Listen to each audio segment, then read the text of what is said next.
Good evening, ladies and gentlemen, and I welcome all of you back to another Chris Chan Quickie article, and to one that hopefully is going to be a little less disturbing and a little bit less horrifying, although the implications certainly tell a different story, especially in recent times, and that is Chris Chan's relationship with artificial intelligence. Now, artificial intelligence is one of those, it's a very controversial subject in recent times because there's an ever-growing fear that in 10 years from now, artificial intelligence would have replaced a quarter of the world's jobs with machinery. Then, in 20 years from now, artificial intelligence will start to dictate what can and cannot be dished out by simple arguments involving mathematics. In 30 years from now, there will be no manual labor, no manual work whatsoever, because anything and everything that can be done by a machine will be done by a machine, merely in an attempt to save a company so much money, not just from the expense of actually hiring human labor, but also so that unions will no longer exist. And then in 40 years from now, the human population would have dropped by almost 15%, because nobody could afford to keep alive, nobody could afford to live anywhere, and nobody can afford to even so much as start a family, let alone continue on. So yeah, I honestly think artificial intelligence it's if it doesn't happen in 40 years, it's probably going to happen at least in 50 years' time. And in 50 years' time, I'll probably be dead by then, so you tell. So that's why I think, again, it's worth keeping these things out for, because I've been told I'm usually quite correct about these sorts of things, and how people chose not to listen to me until it was far too late. Thankfully, it's not too late. So let's get this rolling, shall we? One should not heavily rely on artificial intelligence for quality results, such as art, music, media, and so on. For the most part, of making a number of things easier to do and work with. The highest quality, satisfactory, and overall best things are made by the hands, mind, body, and soul of the individuals behind them. This, again, a slightly more original take, yes. However, one of the things that you'll probably hear further down the list is that Chris actually seems to be favouring for artificial intelligence in medical professions. The idea being is that machines can do some of the most complex levels of surgery, and be able to do a level of scientific research through trial and errors that don't actually involve testing in the way that we normally associate it with. However, with that being said, so many people do use it for art, music, and other forms of media. So the problem we have is that, yes, Chris may disagree on it, but the problem is that he's saying he's not 100% against the idea of artificial intelligence. But this is not everybody would even agree on that. Meanwhile, Chris started using artificial intelligence not long after his return to the internet in October of 2023. He parrots the usual anti-AI sentiment that is popular among the artists of Twitter that he follows, without understanding why. He still indulges in AI via image generation, voice replication, and chatbots, and has followed and reposted AI artists on Twitter. So, do you think Chris is just too dumb to know any better, or do you think he knew exactly what he was doing? You pick. It's probably the same result. History. And I'm going to have to shut the window again, because why on earth can't people just go to work anymore? Right. I apologise if you can still hear that outside. For some reason, they chose the month of April to literally dig up every single road in Britain just to fill it back up again. That's all roadworks are, is that they don't fix anything. They just dig up the road so they can fill it up again. If I wanted to see three men gather around a hole for 8 hours, nah, that's too easy. Whatever, let's keep going. On the 11th of November 2023, Chris used Bing's AI image generator to create images of himself, and added descriptive keywords to somehow depict him not being blacklisted, hated, or judged. A reality only artificial intelligence could create. Sad but true. On the 17th of December 2023, Chris used Bing's AI generator again to create images of himself as a Funko Pop figurine.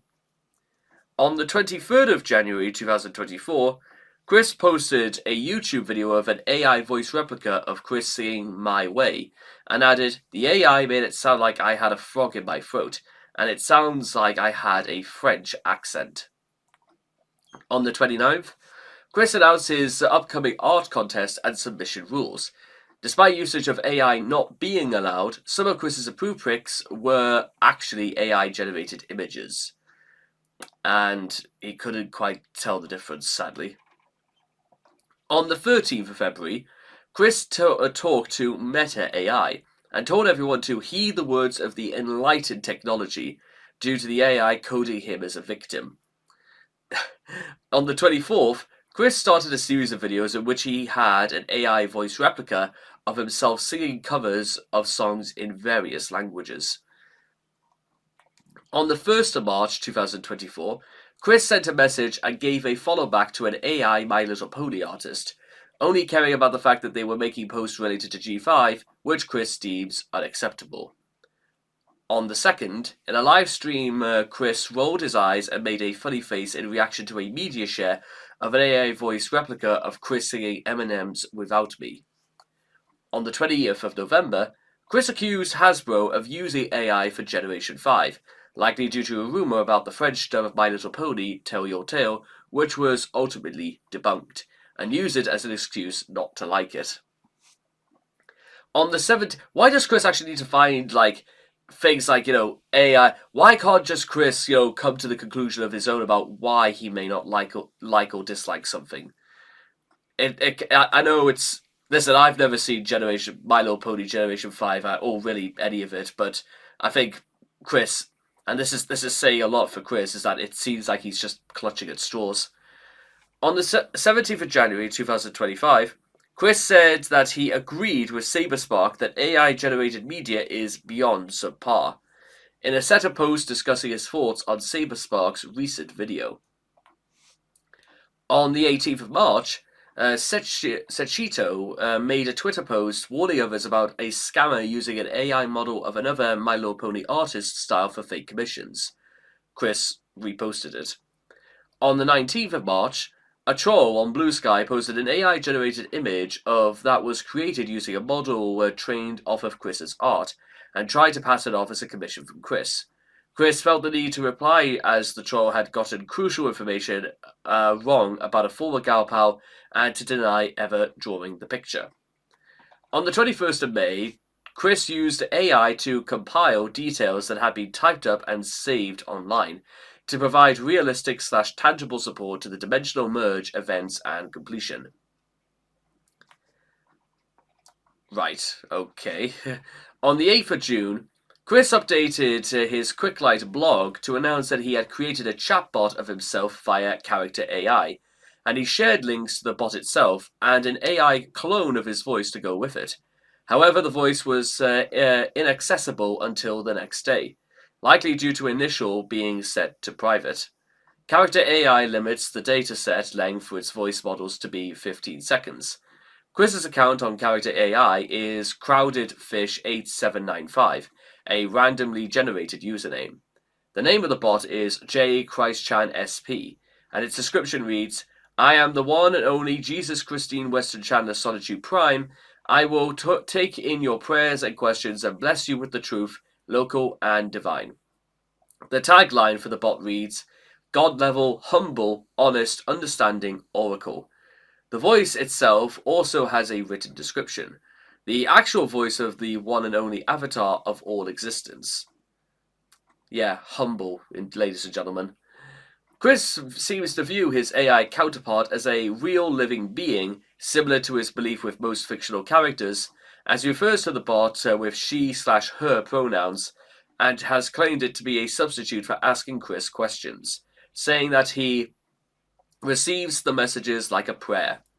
Despite Chris's praise of the bot, it is actually very easy to make the bot say things Chris would definitely not agree with, probably unbeknownst to Chris. On the 10th of November 2025, Chris asked ChatGPT to explain how internet culture has affected him, the wider impacts of it, and how to be a good friend to a wounded person. Chris was going to go after Bob again, wasn't he? And finally, on the 22nd of March 2026, he re-recorded his 2018 song Love Is Love, Not That You've Been Pawned, using a backing track generated in AI music software Suno. The original version of the song has been recorded with parody boy band project Boy Spicy. And the only other thing I feel like I want to mention is that I think there was something that did come up recently, but I'm pretty sure it's not too relevant. The only thing to note is that despite Chris repeating the same rhetoric that I've heard many, many times before, Chris still uses it. And Chris hasn't really seemed to caught on to the ideas that if you claim to be against it, then why are you using it at all? So, is this merely hypocrisy? Well, probably, actually, to be honest, yeah. I would say that's hypocrisy, all right. And I'll just repeat what I said at the beginning, ladies and gentlemen, is that what happens in the next 10 years with artificial intelligence, it would be easy to, more interesting to see exactly what happens. Because personally, I think there will be some sort of breakthrough in which all of a sudden people will like be sitting upright and wondering, what's going to happen next? And before you know it, we may live in a future that will sort of resemble the very ending of Who Are You Are, in which when the robots have taken over the whole planet and they've wiped out the very last human, all they decide to do is to start building houses just because they can. But whilst certainly there will be a future where certainly I and you and Chris Chan definitely won't exist any longer, some sort of footprint will be left in the dust, and sadly, that's probably just how it's going to be more than anything else. So, I hope all of you guys enjoyed this, and I'll see all of you guys again next time. Thank you. Okay, ladies and gentlemen, and I welcome all of you back to another Chris Chan Quickie article, and this time going through the technology section of the Quickie, we now turn into probably one of the most abused aspects of Chris's long, very long formed history, and that is what he does to his cameras. I promise I'll stop talking like that.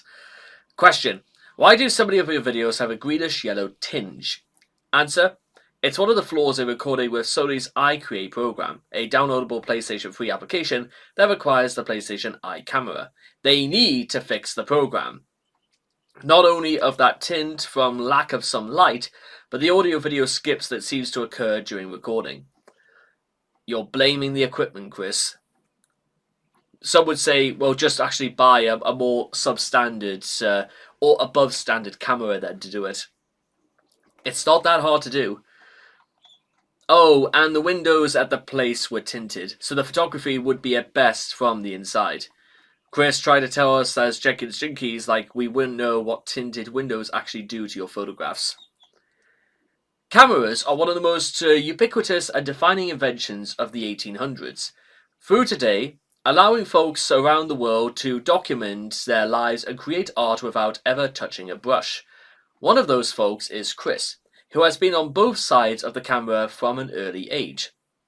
Chris's approach to camera work is all kinds of abysmal, whether we're talking about still photography or video work, despite years and years of constant and obviously enthusiastic photography and home video making. Chris hasn't learned anything from beyond the basics of this craft. In fact, the way he still routinely messes up things proves that he is handling cameras far worse than your average Joe with an iPhone. And as from what we've seen so far from what Chris has done to his camera, bad camera handling can be interpreted in more than one way. Chris's video production, meanwhile, efforts have been hindered by the fact that A, despite years of practice, he doesn't know anything about cinematography, B, he's oblivious to several bits of common sense, like, if you want to see anything at all, light the scene properly, and 3, Chris goes as far as to never even check his videos before uploading them, nor does he check his recording equipment before filming. Note that not every failure in Chris's cinematography can be attributed solely to Chris. It's obvious that in some cases where he's in front of the camera, he has gotten help that goes beyond merely using a camera timer or doing heavy-handed editing, yet he still fancies that he's in creative control, which proves that he just doesn't see any mistakes in his pet projects. No matter how obvious, if you end up as great director Chandler's cameraman, he won't complain about your lack of talent, nor compliment you if you outdo him, unless you fail to draw Rosechu's tail correctly. Little things, it would seem. So far, so what about the actual possession of Chris's cameras? What does that look like? Chris's cameras equipment has been fairly mediocre over the years, even by home video standards. His first known camera was a Tyco video camera.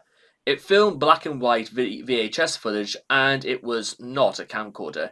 You needed to plug it into a VCR to use it. So Chris used this camera for Song of Christian, his earliest known self-recorded video. The low-quality footage, even for its time, shows us half of Chris's face is black throughout the clip. Chris's primary camera from the classic era was his PlayStation I. That camera had seen enough abuse to start randomly stuttering and losing connection mid-video. Chris took better care of its successor, the PS4 camera, though he didn't know how to turn off the default background music while recording for some time. So a lot of the early videos in which Chris uses the PS4, just there's a constant sound of do do do do do do do do do do do do do do do do do.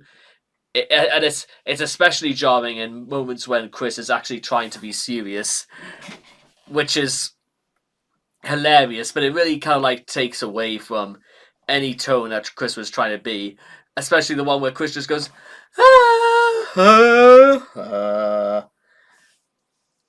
yeah. Chris's other classic era camera was a Kodak EasyShare CX7330, which he got during its launch of 2004, and used from that year up until 2012. It too saw its own share of physical abuse, but that wasn't enough to damage it in the same way as done with the PSI. The camera was primarily made for pictures, but was also capable of recording videos. However, as an early digital camcorder, it was only capable of videos up to 240p resolution and ran on a much lower frame rate. Chris has been an early adopter of mobile device cameras. He has owned a Game Boy camera and a Nintendo DSi, the latter of which was used to shoot photos of Michael Snyder in the gameplace, coincidentally, which led to a civil charge being lambasted against Chris and Bob for hitting and assaulting and trespassing on Michael Snyder's property. Chris owns 2 iPhones and regularly uses them for pictures and videos. These are perhaps his highest quality cameras, offering 12 megapixel resolution. Say it with me, guys. Future.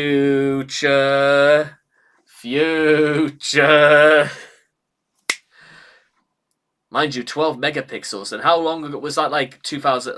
That's probably around about the same time, 2012, I think.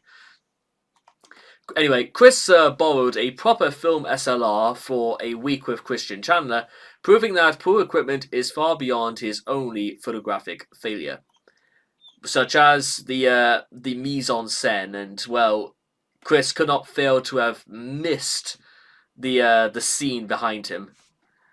If that sounded incredibly forced, I guess I'm sorry. Framing the shots. Chris assumes that if he can see the lens, then everything can be seen by the lens, meaning he has no idea what it means to be in the focus of a shot, and is constantly standing way out of center or putting stuff so close to the camera you can't even tell what you're looking at. A shining example is a video to Jackie in which he swore on the Bible, yet the poor framing makes it impossible to tell whether the object he holds is actually a book, let alone a Bible. When handling the camera work directly, Chris often attempts to experiment with the camera's positioning without properly considering what his audience will see, and as such, we are on the receiving end of many masterpieces. Additionally, His lack of proper equipment or controlled coordination tends to weigh down such endeavors with constant shaking or disorientating angles, especially in videos where he moves around. In some of his more recent videos, such as Doxing Jeff/Francine from November 2015, Chris has taken to using the image stabilizing feature on his iPhone to help steady his shaky-handed recordings. The result is a wobbly image against a mostly black background when the videos are put up on YouTube, which doesn't make things any much better. The focus. Chris relies extensively on autofocus. Autofocus usually works with a slight delay, and it usually can't focus on subjects that are too close to the camera. Many cameras have a specific autofocus mode or require manual focus for macro photography, and judging by some rather blurry shots in A Week with Christian Chandler, probably shot with a 35mm SLR camera from the school, he can't even get the latter right. While professional photographers do use autofocus, it is less common for serious video work, and unheard of in professional filmmaking. Focus pullers are still hired for a very specific reason. Lighting. Light is the essence of vision. Photography comes from the Greek word for writing with light, and most photographers, even casual iPhone users, know that lighting can make or break an image. This basic fact escapes Chris like none other. For example, the classic era videos.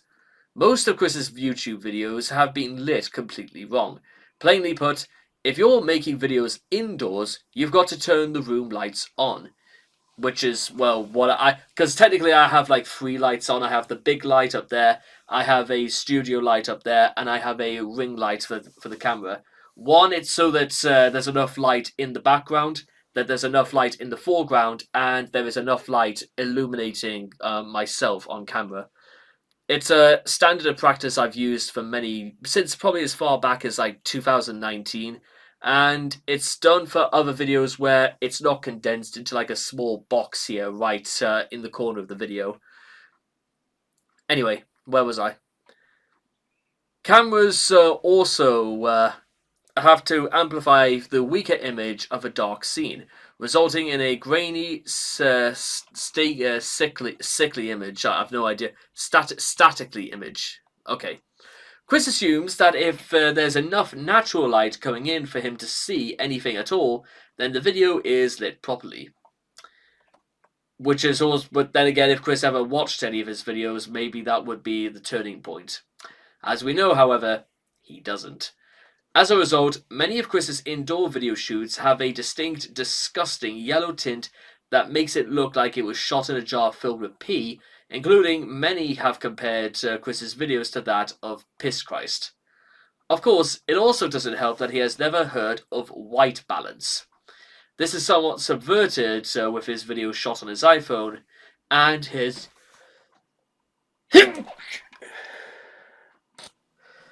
I apologise for the sneezing, by the way. Meanwhile, backlighting. Many of Chris's photographs, as in the scrapbook and A Week with Christian Chandler, have been shot against light, or rather more like being shot in the face, i.e. a camera facing the light source. This usually leaves the subjects in shadow and obscures the details.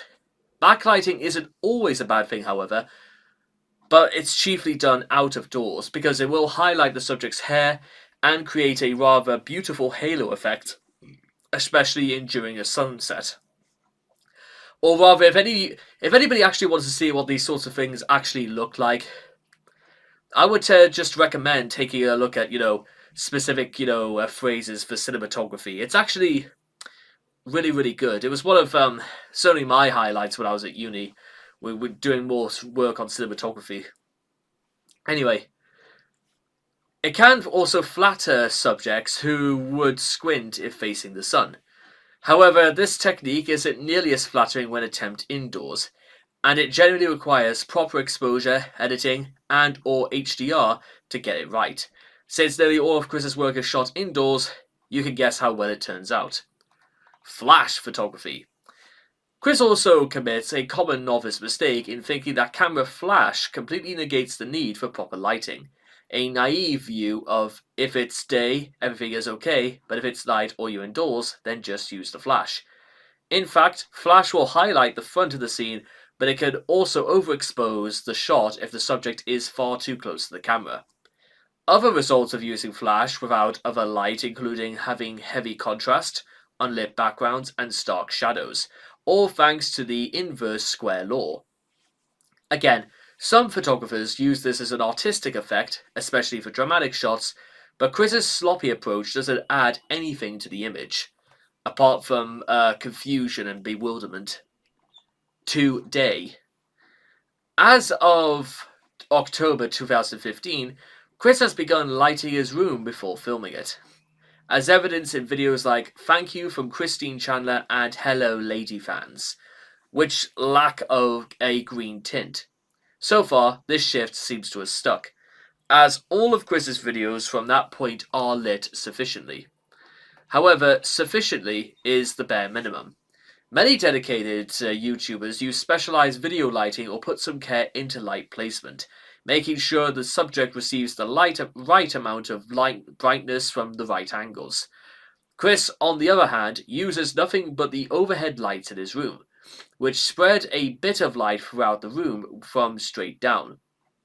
The result of this image is mediocre, flat, and unflattering, much like a DMV photo.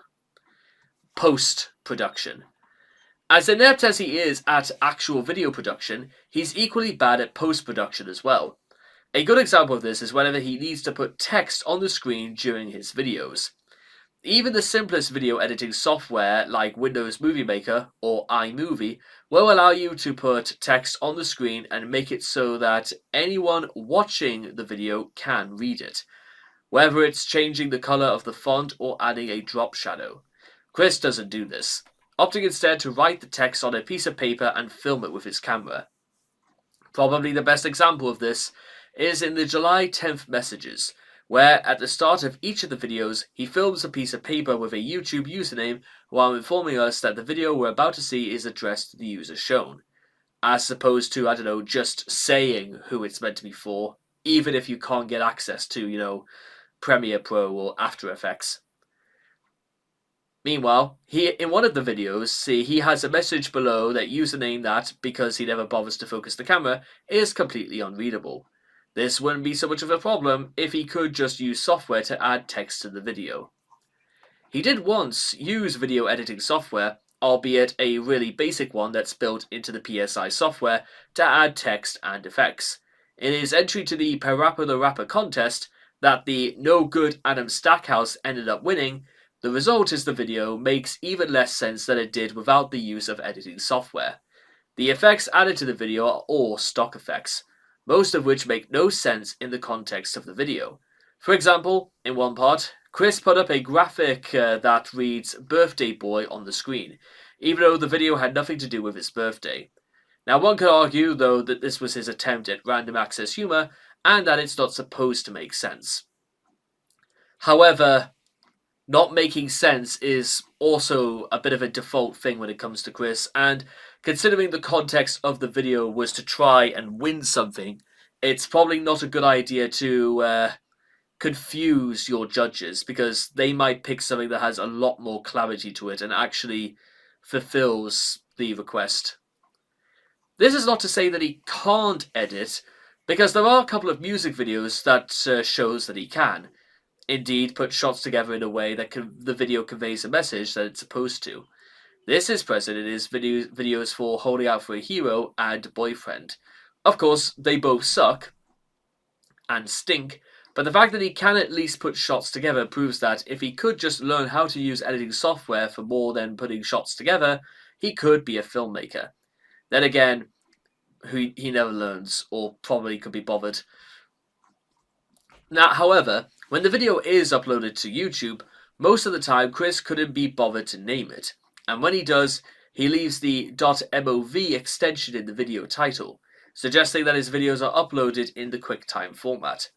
Obviously, he wouldn't bother using any of his monthly tugboat to purchase a Mac, where there are better things to spend your tax dollars on, whether the computer in the kitchen has software that exports to QuickTime, or his camera uses SD cards or other flash memory in a way that he can simply upload the video from the memory is completely a mystery.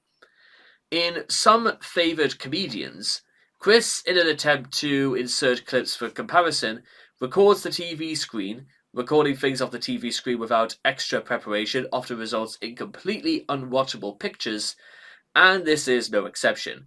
As if the camera is focused on the TV, everything else in the room is darkened and a series of black lines appears on the screen. Yeah, like a very staticky sort of effect. In this case, because the camera isn't focused, the TV shows nothing but bright, unfocused colors. Most people would think that actually editing the clips in might be a far more sensible strategy. Chris, for example, shows clips from The Cleveland Show and Family Guy, shows that are readily available online and on Amazon Instant Video, iTunes, and DVD. However, knowing YouTube's notoriously broken copyright system, which would allow Fox to take them down, it's possible Chris did this intentionally to avoid getting a copyright strike. Some might argue, fair enough, or probably Chris could have used, I don't know, a very short clip to emphasize his point, but again, what the real reason is, well, a little lost on us. In Laws is Jivin, Chris uses very obvious and clumsy jump cuts to disguise the fact that he missed the camera when he first tried to throw a tape dispenser at it. Chris can't even take screenshots, a novice action properly without screwing it up, as one can be seen in the Family Guy picture shown at the right. The right up here, by the way. Not only does it display that Chris is unaware of software that can capture images on computer screens, one of which is bundled with Windows computers, the shot he took of his computer screen is blocked by a glare from the background lights, as well as the watermark that appears when a Hulu video is paused. Meanwhile, animation. Chris used to make stop-motion Lego animations which were shot on with his Game Boy camera and transferred to videotape, and eventually then to DVD, using a combination of the Super Game Boy and a VCR. The main problem with these animations was the grainy picture quality, breakneck pace, and lack of post-processing editing. There are very visible breaks in the animation. As such, it's very difficult to make sense of what's going on with these animations. Although, to be fair to Chris, I think the actual Super Game Boy had access to about 30 frames, so probably would have been so really a second would have been about a frame in length, and you kind of have to suspend your suspension of disbelief. And to be fair, Chris was no older than 18 when he did some of those, so I imagine giving Chris a little bit of a cut for some of these is, well, fair. But if it was a more of experimentation more than anything else, I suppose. Later on, Chris started doing Lego animations with a regular video camera. A Solitude Day and Playing House are good examples of this. These efforts are all wrecked by being out of focus, and Chris's hands blocking the view most of the time when anything worthwhile happens. Nowadays, creating stop-motion animations is relatively simple with just about any digital camera and video editing software. But this is probably way out of Chris's technical competence and lack of patience. Chris, meanwhile, showed significant improvement in animation with the release of A Moment with Dr. Wolf, Chris Chan, and Greater Struggles. Not only did he improve his filming techniques, he even occasionally used scene transitions, demonstrating a limited knowledge in special effects and editing. Green screen. In Chris's 2023 return to social media, he began posting videos recording with a green screen as the background. This enabled alternating backgrounds to be displayed, such as a Colosseum in Setting the Record Straight, There Was Never Any Sex Involving Me in 2021, and fan art of Sonichu and Rosechu in The Return of Jesus Christ Chan Sonichu Prime. Occasionally, it seems Chris never really got better with naming his videos either. At least it's a marked improvement over, 0464921.mov. Occasionally, there were technical mishaps with the green screen feature, In Angelica Rosechew's Christmas play, Chris's blue hair is blended into the woods theme backdrop. In first JCWCSP gaming livestream, Chris holds up his green-coloured pickle stress toy, but it blends into the red-coloured backdrop. Oh well, you can't win them all. Other photography failures. A Week with Christian Chandler includes, but not limited to, a bunch of black and white photographs that were apparently done as part of a photography course. The photographs themselves are probably shot on 35mm SLRs with manual iris and focus, and considering how many problems Chris nowadays has with digital cameras with automatic exposure and camera control and focus, the results are not entirely unexpected. Unlike colour photography, black and white film and prints are easy to develop without complicated processes and overly expensive chemicals, so letting kids develop their own photos in school makes sense. However, failure is never too far away. Chris's report is almost a complete collection of common black and white photo development newbie mistakes. Most prints are over or underexposed, resulting in an overly dark or overly light print. Some have edges or corners that are underexposed, and one even has an underexposed band going through the image, which means that somehow in the darkroom, someone in the darkroom didn't grasp the idea of not putting anything between the enlarger's head and the paper while the print is exposed. Some have smudges and fingerprints in resulting prints, owing to handling photographic paper with wet or dirty hands before putting it in an enlarger. One has visible dust for the exact same reason.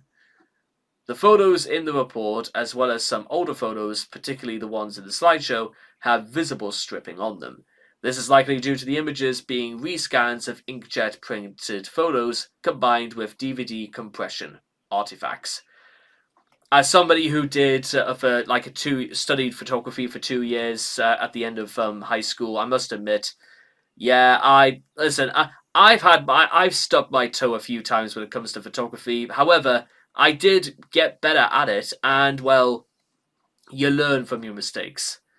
Not unlike Chris. And that, ladies and gentlemen, brings us to the end of Chris's relationship with his camera equipment. Merely just a tool to be used, and well, as long as it did what it said on its tin, that's all that was good enough for Chris. And about nothing else. Meantime, I'll see all of you guys again next time. Thank you. Yuki! Good evening, ladies and gentlemen, and I welcome all of you to a brand new Chris Chan Quickie article, and to this recent run of videos, specifically targeting Chris's relationship with technology, is one that is fraught with problems of a technical nature. So isn't it any wonder that so many of us are afraid of technology? And Chris's issue is that he's not so much afraid, he is just rather blissfully ignorant. But it's up to us to basically narrow down the conscious of thought into saying, wow, Chris really is that stupid. So let's give it a twirl then, shall we? Chris has had a long, arguably addictive relationship with electronics, yet he sometimes still struggles with their basic operation and maintenance. His most important tool is arguably his computer, his window to the world. Chris uses it to connect to the internet, to talk with his fans, and to promote his way of life. Needless to say, just like everything else he owns, Chris manages to ruin it in some way, going through several over the years. That sounds like quite a lot, but let's go back to where it all began. It's no secret that autistic people can excel when put behind a mouse and keyboard. Chris, the autistic challenge that he was introduced to computers as a toddler by his technically inclined father. According to Chris, Bob let him into the digital world with a Commodore 64. In 2018, Chris, feeling nostalgic, dug out said Commodore 64 and requested from his helps to repair it. While Chris's ludicrous claim that he started playing on the computer at 6 months is obviously false, he definitely started structuring his life around computers at a very young age, and has never viewed reality without the filter of a PC. Chris would go on to major in CAD at college, combining his artistic interest with his attachment to the tool that made his saga possible. He dabbled in HTML after taking a relevant college course, surely feeling like an accomplished computer scientist in the process. Not to necessarily feel look down on people who do those sorts of courses or learn basic coding, but to be honest, you're gonna have to take inspiration somewhere. The problem with Chris is that that's about as far as he felt like he needed to go. Moving on. Chris's equipment. Antique technology. Chris has had experience with older bits of technology. In a tweet from the 1st of June 2021, one whole month before, 2 months before Chris got himself arrested, he discussed his early childhood. Part of the tweet mentioned that the Chandler family owned a capacitance electronic disc player, which was a failed early 80s video format that worked in similar fashion to vinyl records, but used plastic caddies for storage and loading the discs into the player. Chris still had the CED machine as late as 2005, making it about as, mind you, I think it was a little bit more of its time than, let's say, a laser disc or a square-reel. And is anybody out there actually old enough to know who can tell me what a laser disc is or a square-reel? Because believe you me, guys, I'm not that old, but I know absolutely what those things are when I see them. And what failures they turned out to be. It can be seen in a photo of himself taken around that time. The CED player may have been destroyed in the 2014 house fire, assuming it was still in Chris's possession at the time. Chris also had a lengthy history with the CED's more successful competitor, the VHS cassettes. Having grown up when it was the dominant home video format, prior to the rise of an eventual supplanting by DVDs in the early 2000s. Much of the available footage we have of Chris prior to the mid-2000s came from videotapes.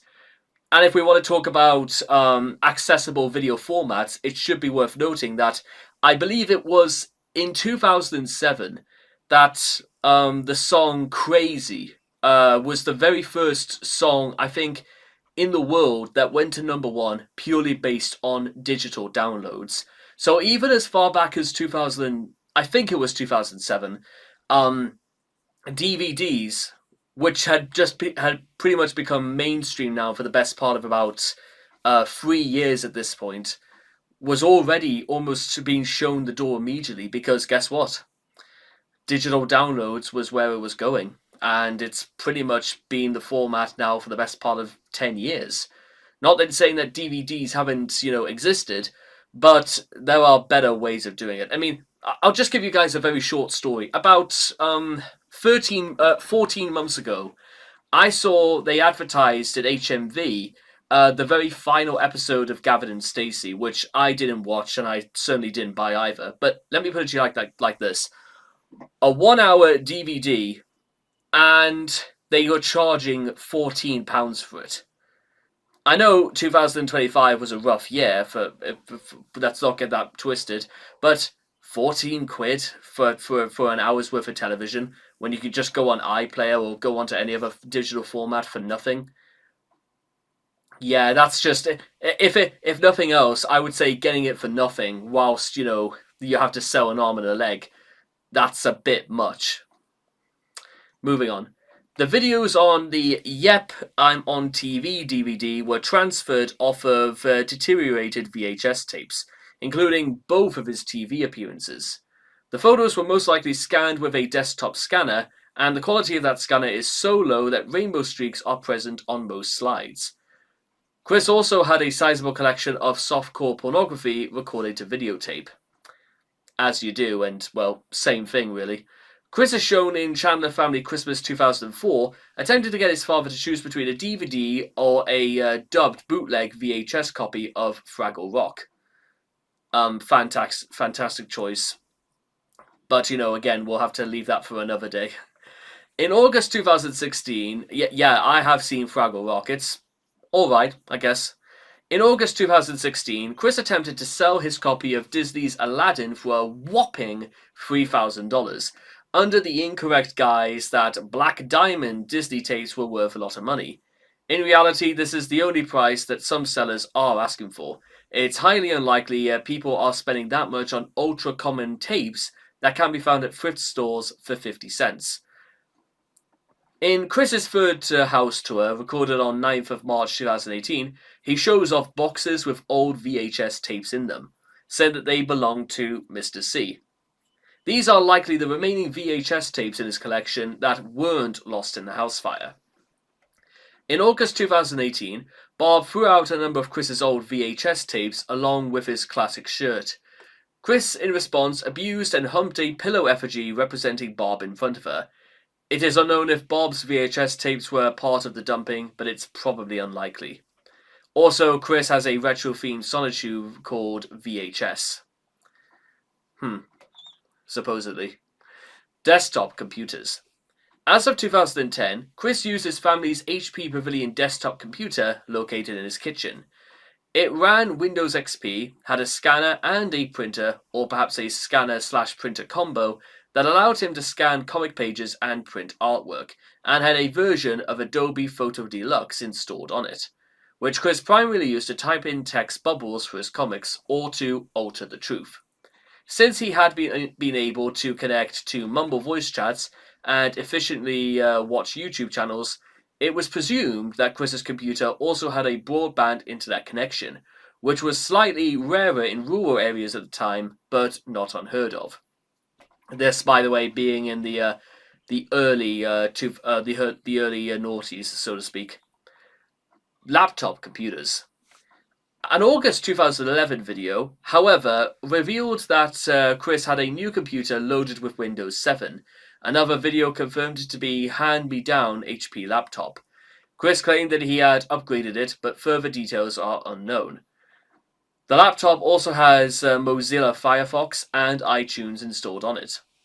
Most of Chris's computers appear to have survived the fire, including his laptop and his upstairs PC, although some data was lost.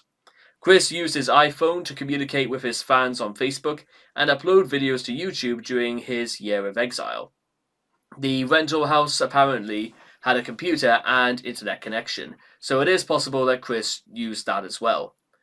As of 2017, Chris owns a Asus gaming laptop that he used for live drawing streams and to play Steam games. And apparently, it seemed as if this is the laptop model about how where apparently Chris saved a video called "How to Upgrade the RAM on an Asus G74SX." Mobile computers and smartphones. From at least the early 2010s, Chris has been a loyal user of the iPhone. In 2013, he built the ideal bookcase to hold his iPhone 5 and 2 iPod Touches that he'd switch out for different content. He used the iPhone for anything requiring cell service and the iPods for media and light computing. As of 2018, Chris has had 2 identical iPhones, one for business and the other for personal calling. He most likely can afford the deal because phone companies regularly offer buy one get one specials on new units. Well, none that I've ever heard of this side of the pond at any rate. Anyway, as of 2021, his phone number for I can't include that, can I? Because that literally just gives somebody's phone number. So I don't. Anyway, in May 2020, Chris got an iPad and stylus to attempt digital art.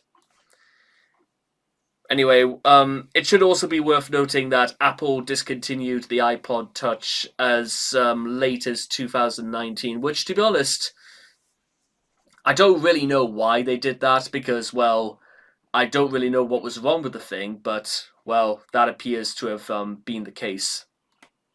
Sadly. Meanwhile, the PS3 TV. In a March 2025 livestream, Chris's room in his Big Island, Virginia home can be seen very briefly. From the glimpse of it, one can see that Chris owns a PS3 TV. And meanwhile, other appliances would include his PS4, probably a PS5, an Xbox One, but I think we can cover more of these things at a later date. Meanwhile, apps. The Signal app. I actually wish I could tell over text or voice call, but the government and anyone with tech can easily hack into those methods. Have you heard of the app Signal? And by the way, Chris, shortly before using Signal to brag about having sex with his own mother. You did not read that wrong. That is absolutely what happened. Signal is a messenger app which features end-to-end encryption among its message options and are video calls and texting. Chris learned about the app by using it to communicate with Null. In July of 2021, Chris decided to brag to Bella about his incestuous acts with his own mother, and he chose to use Signal in order to do so. Chris explained beforehand that he wanted to tell Bella the identity of the mysterious person he had been having sex with, but as Chris was aware incest is completely illegal, he was concerned the government could hack into it if he were to use an ordinary chat app. He suggested Bella use Signal instead. The incest call and incest text then occurred. However, Chris's security solution was thwarted by Bella simply recording segments of the call with her iPad and downloading the texts and then sharing them with her friends until the files were leaked to the general public and, nature ran its natural course. The Weather Channel. The Weather Channel is a news app detailing weather updates. Apparently, Chris has used it to study weather conditions such as wildfires in an attempt to divine conditions for the dimensional merge. Fascinating. Computer troubles. To hear Chris tell it in 2010, his computer was on its last legs. In his conversations with Alec Benson Leary, Chris complained that multiple power surges, resulting from blackouts in his area, had disabled his computer for days at a time, forcing him to restore it constantly. In mid-February of 2010, this was his excuse for failing to regularly upload new comic pages. When Alec reasonably asked him why he didn't just buy a new, more reliable computer, Chris claimed that he did not have the money. A low-end replacement for his machine, powerful enough for his purposes, would only have cost him $100, but apparently Chris had just better things to buy at the time. Chris often claimed to be unable to upload videos for Jackie or chat with her via instant message, because he couldn't get his computer to start up. This caused him much stress and discomfort because he worried that she would feel that he was neglecting her, and would break up with him. Chris complained, as he normally is wont to do, that he didn't have the money for a new PC, but all the while continued to buy new video games for his second PlayStation 3. To make things worse, Chris revealed that there was a second working PC in the house, and the only reason he didn't attempt to use it was that it was blocked by a pile of clothes, which, incidentally, was the same excuse he used for not showering. Again, at this stage, who was the moron who introduced Chris to money in the first place? Because clearly it does not last long if it gets into his sweaty, unwashed pores. Computer literacy. Despite having taken a course in computer construction, Chris did not know the difference between RAM and hard drive space. When confronted about forgetting things so often, he claimed that his memory worked like RAM, believing the random in RAM means that it only works some of the time, or randomly, despite the fact that it almost means the exact opposite, that it can access any requested piece of information at any time, regardless of order. Chris is just a little bit stupid, I suppose. Maybe that's the real reason. Taser. Chris believed that he could shock his quartz crystals, though the use of the phenomenon of piezoelectricity to create portals, he believed he could use a taser to shock some of the magic stones as a means to starting the dimensional merge. In reality, I'm surprised it did not give Chris a heart attack, or a very sharp visit to the hospital. But thankfully, nothing came of this, and we have no idea if Chris ever bought a taser, or where he would even know how to get one. But I suppose that's probably for the best. And it's also probably for the best that we don't skim all the way back to the top, because I don't want to even slightly risk the idea of getting in trouble for the fact that the Quickie just has Chris's phone number from 5 years ago, because we have no idea if it's still in operation, but that's the way it is. But in the meantime, I will see all of you guys again next time. And just remember, in case you were wondering if there was any maintenance Chris could have done, well, give me a minute. The man says that he wants to actually upgrade his computer and so it can actually run with jacking. No. Computer says no.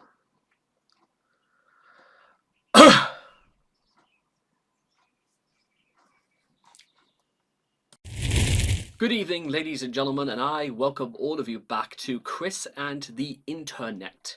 Now, over the course of the next couple of videos, when we're taking a look at Chris, in the run-up to the end of the month, we're going to be taking a look at Chris's internet presence and what you're about to see. I mean, to be honest, the whole Chris Chan story can be devised about exactly what not to do, but rather what Chris's presence on the internet looks like and how it has molded him in the real world.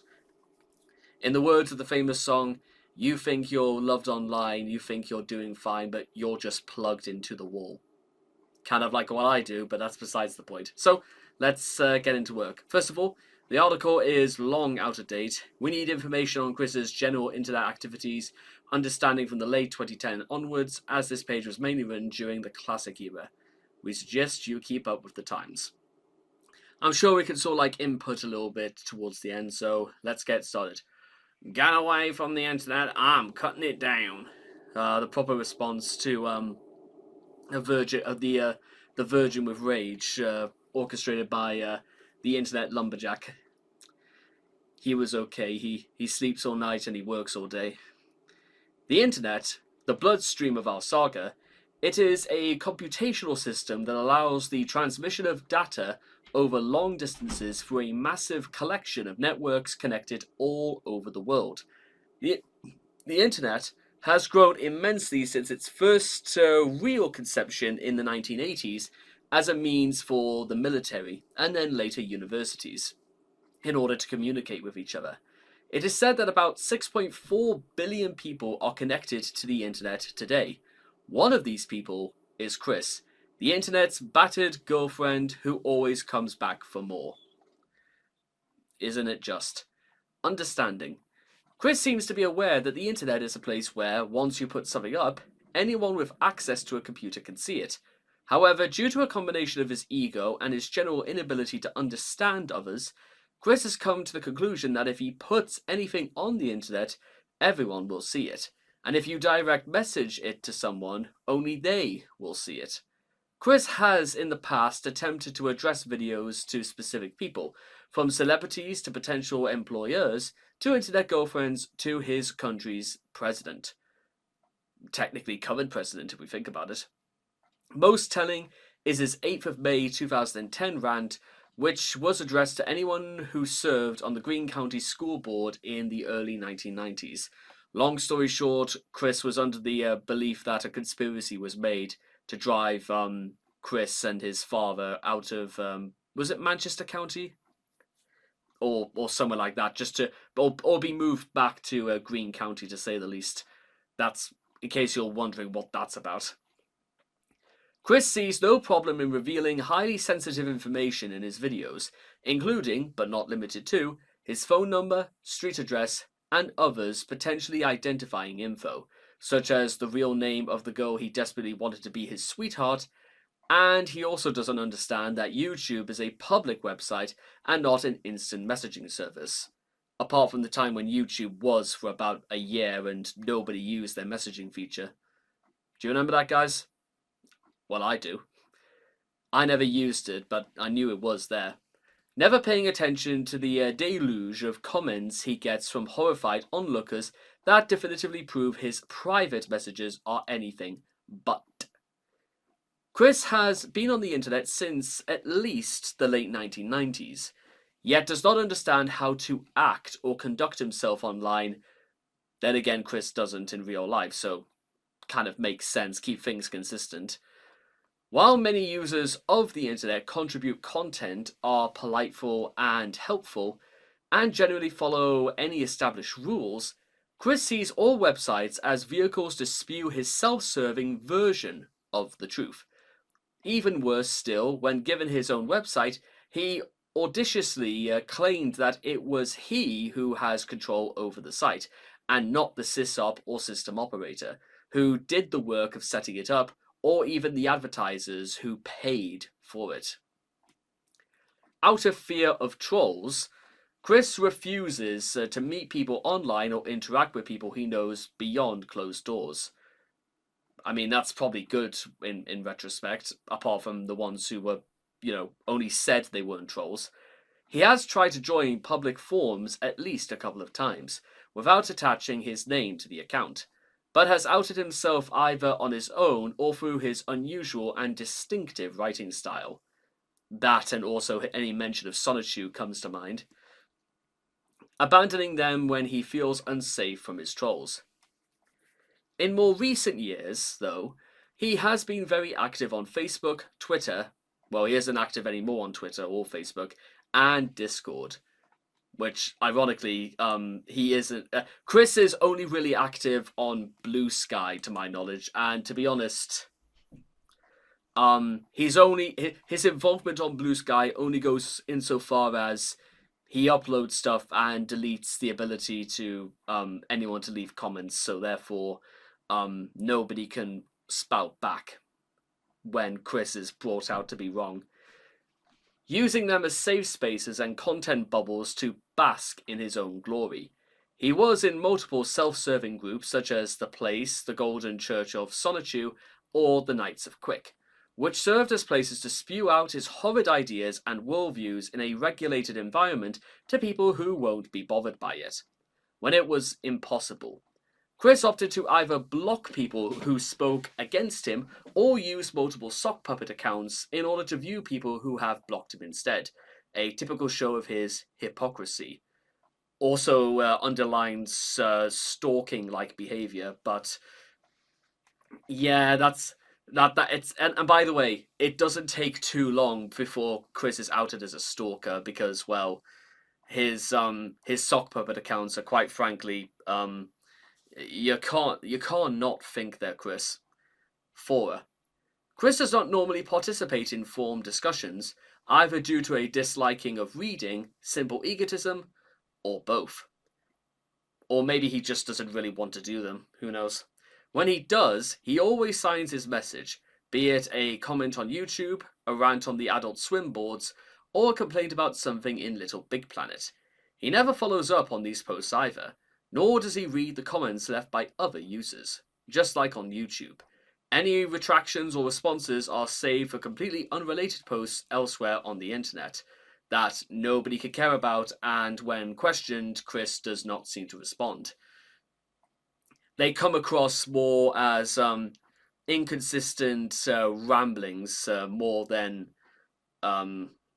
forums or anything you'd actually want to read on a forum website.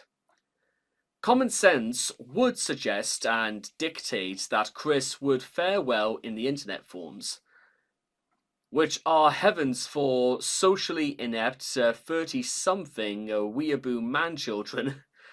Boy, isn't that a lot to dive in, who still live with their parents.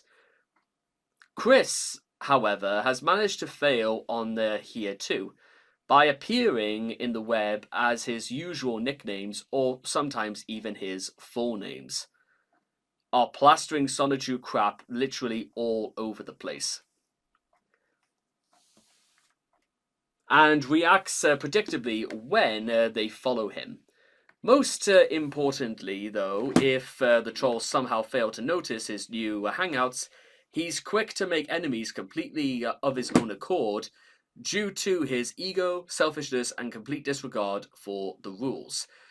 Yeah, if this is anything to go by, ladies and gentlemen, you will know immediately who Chris is. But because here's the thing, even if Chris, during that weird period where Chris tried to conceivably believe he was a troll, it simply didn't work because Chris is, well, not very good with the idea of disguise. Chris is yeah, not good at this, is the best way to put it. We'll discuss this in greater detail when we have to discuss the Jenkins Jinkies little mini saga. Chris is, or has been, active on many other mediums of the internet.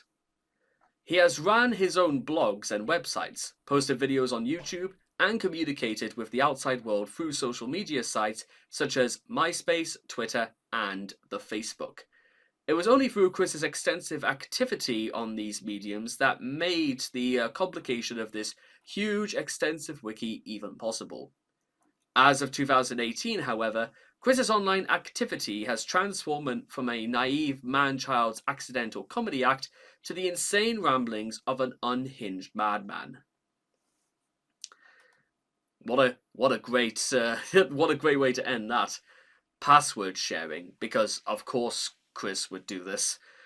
One of the most cardinal rules of the internet, taught to pretty much anybody of any age, is that you should never ever ever give away your password to an account you have on any website, since, obviously, this runs the risk of you being hacked by people like trolls and scammers. Chris, in his infinite wisdom, has broken this rule on multiple occasions.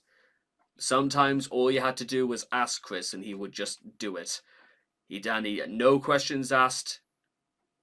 For that matter, he didn't stop to ask any questions to himself, let alone the other person. During the Miyamoto saga in 2009, Chris was contacted by one Greg Mays, really an alias of Clyde Cash, who wanted to help update his website to promote Sonichu's appearance in Animal Crossing, and thus asked him to provide his username and password for his tripod account. Chris was surprisingly somewhat hesitant to do it so initially. But when he was pressed with a deadline to give Greg his password, he let his guard down. Shortly after this, Greg hacked the site. You see, one would think Chris would have learned his lesson and not do this again. He didn't.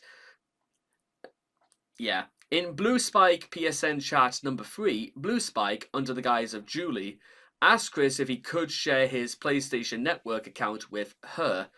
Chris was all too eager to give away his password to his then sweetheart, which would eventually cause his account to get hacked. And 9 years later, in the fall of 2018, members of the TT squad posed as Magi-chan and manipulated Chris into giving him the password to his Twitter account, from which they would control for at least 3 months. Way to go, Chris.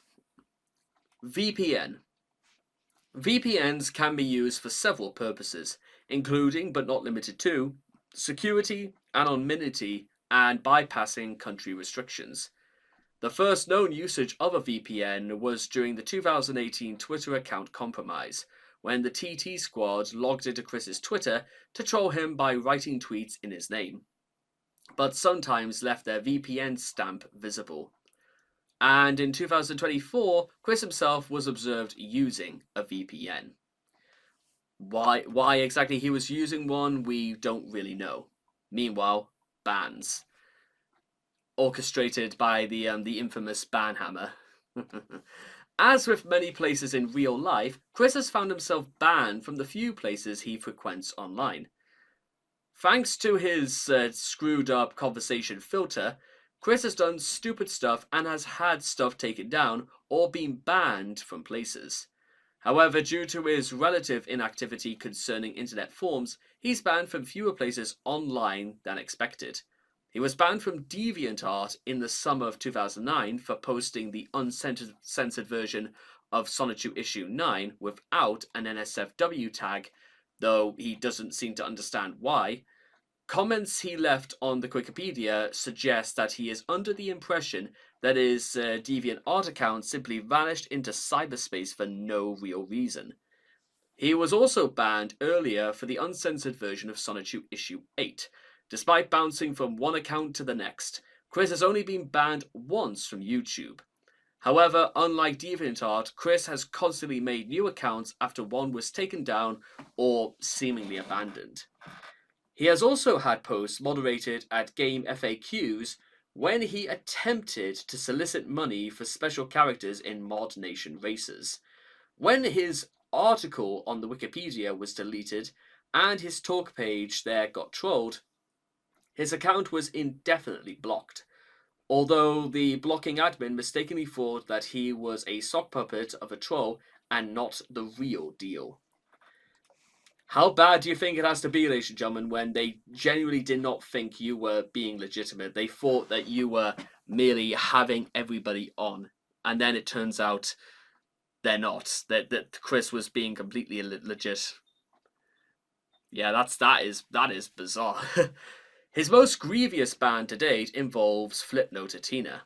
Between the 29th of June and the 2nd of July, Chris had the same Flipnote removed from the site 4 times because of its sexual nature, with Chris thinking it was being removed by trolls instead of realizing that the fact that a Nintendo-owned website wouldn't like having animated sex streams being put on their website. I wonder why. Because of this and other Flipnotes he had uploaded and re-uploaded, and Chris still did it. Chris was under the impression, guess what? If it didn't work the first time, just try again. Sadly, Chris is no Robert the Bruce or William Wallace. Chris is probably only more in common with William Wallace in the sense that he was being played by an alcoholic racist in Mel Gibson. Sad but true. Because of this and other Flipnotes he had uploaded and then re-uploaded, the mods briefly blocked Chris's DSI account from uploading any further Flipnotes. When his ban expired, Chris resurfaced on the website and re-uploaded all the Flipnotes that got him banned in the first place. The entire situation wasn't helped by try-hard trolls flagging his animations in a desperate attempt to have any sort of impact. Sometimes they do that because must have been an incredibly... This was sort of like a little bit of a slow time in Christory, if you will, when Chris tried to do what I can describe as the right thing and stay away from the internet for a good couple of weeks, if you will. One notices a pattern in all of this. Chris has a tendency to not read a website's terms of services or gain an understanding of websites he uses.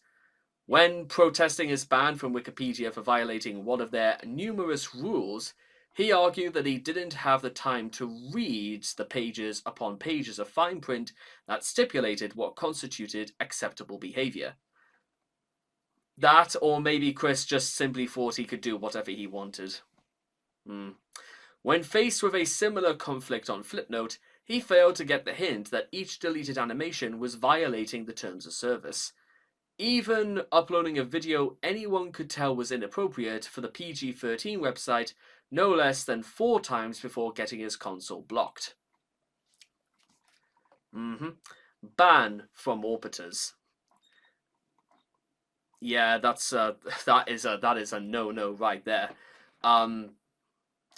Guys, that is not a good look. I am putting that out there. I don't care that I absolutely know nothing about the world of fashion, but I can tell you that is not a good look. As the saying goes, when the going gets tough, the tough get going. However, in Chris's case, he takes this and butchers it. When trolls descend on him and torture him, he gets up and leaves.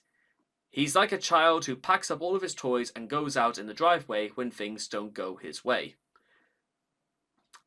He's like, for many trolls, this would be a great victory. Threatening to quit the internet forever is such a common reaction to trolling that it has its own term: flouncing. Of course, his game consoles are still hooked up to the internet, where he plays video games, reads game forums, and logs into YouTube. So he never really leaves for good. He merely changes his outlet. When Chris talks about quitting the internet, he means ceasing video and comic production, and no longer tangling with trolls. His first attempt to abandon the internet was when the Ivy saga was hitting its peak. Tired of Clyde Cash's trolling, Chris proclaimed that he was leaving the internet. Instead of doing that, he disappeared for all of 2 weeks before creating a new account on YouTube. His second, third, and then fourth attempts all seem to have been directed by an outside force. Of course, Chris being Chris, he never made any good on his word to stay off. And some people have theorized that the allure of the internet was, quite frankly, too bright for Chris to stay away for good, but we'll talk a bit more about that later. After he made his second announcement of leaving the internet, he made a rant about the Cleveland show a mere 36 hours later. He also made his fourth announcement of leaving the internet just 4 days after making his third announcement, saying that the trolls have both made him scared off and scared him from the internet. You would have thought Chris would have just stayed away from good after admitting to this, but however, he returned after just 1 week after his grand proclamation. After talking about how he had almost committed vehicular homicide, he makes his fifth announcement that he is leaving the internet. Again, nearly 2 whole weeks later, after his abandonment from the internet, he was spotted at Fridays After 5 playing Flipnote Studio on his Nintendo DSi. He soon discovered that pictures of him on the internet and broke his exile to post his response to it on Flipnotatina the next day, saying that he wishes trolls would stop spreading his bad reputation around. This shows not only that Chris is still looking out for his internet reputation, but that he also assumes that by telling trolls I'm leaving the internet forever, he expects them to stop talking about him. That's not quite how that works, is it, Chris? This would have been easy for the trolls to do, if, and only if, Chris had just stopped making videos, especially ones addressing them specifically. Not seeking out trolls offline couldn't hurt either. On the 22nd of November 2010, Chris announced that he would be leaving the internet yet again, and began what would become his longest time away from the internet. For an hitherto unsurpassed period of time, Chris did actually manage to refrain from doing something that would directly attract the attention of the trolls, although he was not completely able to repress his urge to spread his ego over the tubes. And thanks to his PS3 with web connection and keyboard controller, he still made occasional efforts to make the world realize his greatness. Considering that we've already discussed the references of Chris's greatness, it's not too much to say, sadly. Despite his claims to have stopped socializing online, a new Facebook account bearing a previously unseen photograph of Chris was discovered on the 5th of July 2011. And 2 weeks later, it was revealed that between the 29th of May and the 20th of June 2011, Chris was frequenting the forum Tomboys and Tomgirls of Virginia while trying and failing to stay anonymous. This culminated with 3 new videos released on the 6th of August 2011 after a 257-day YouTube hiatus. Although unofficial, it is worth mentioning that after the death of Bob in September of 2011, Chris had not returned to YouTube for over 2 years, which broke his previous record of 257 days. Technically, that could have been considered a 7th internet abandonment, with the only exceptions being Facebook and Twitter. However, in November 2013, Chris uploaded a video he'd recorded the previous month, once again showing that, ultimately, he just can't resist uploading things about himself. He continued to upload videos sparingly throughout 2014 and 2015, returning on a regular basis from October 2015 onwards. Now, we're sort of cutting it off there because Chris post 2015 is a bit of a longer discussion, but I do employ, ladies and gentlemen, it's one that's sort of relevant, if you will, because there's some pretty interesting aspects to it, because Chris, surprisingly enough, because we know Chris doesn't really learn his lesson, you're about to see sort of what Chris... When seemingly Chris has nothing left to lose and is given internet access. But we'll discuss that some other time. In the meantime, I hope each and every one of you have enjoyed this article, and I will see all of you guys again next time. Thank you. Well, this one is going to be a little bit of a interesting topic, because this is one of those few times that I actually have to start this video with a little bit of a disclaimer. Disclaimer.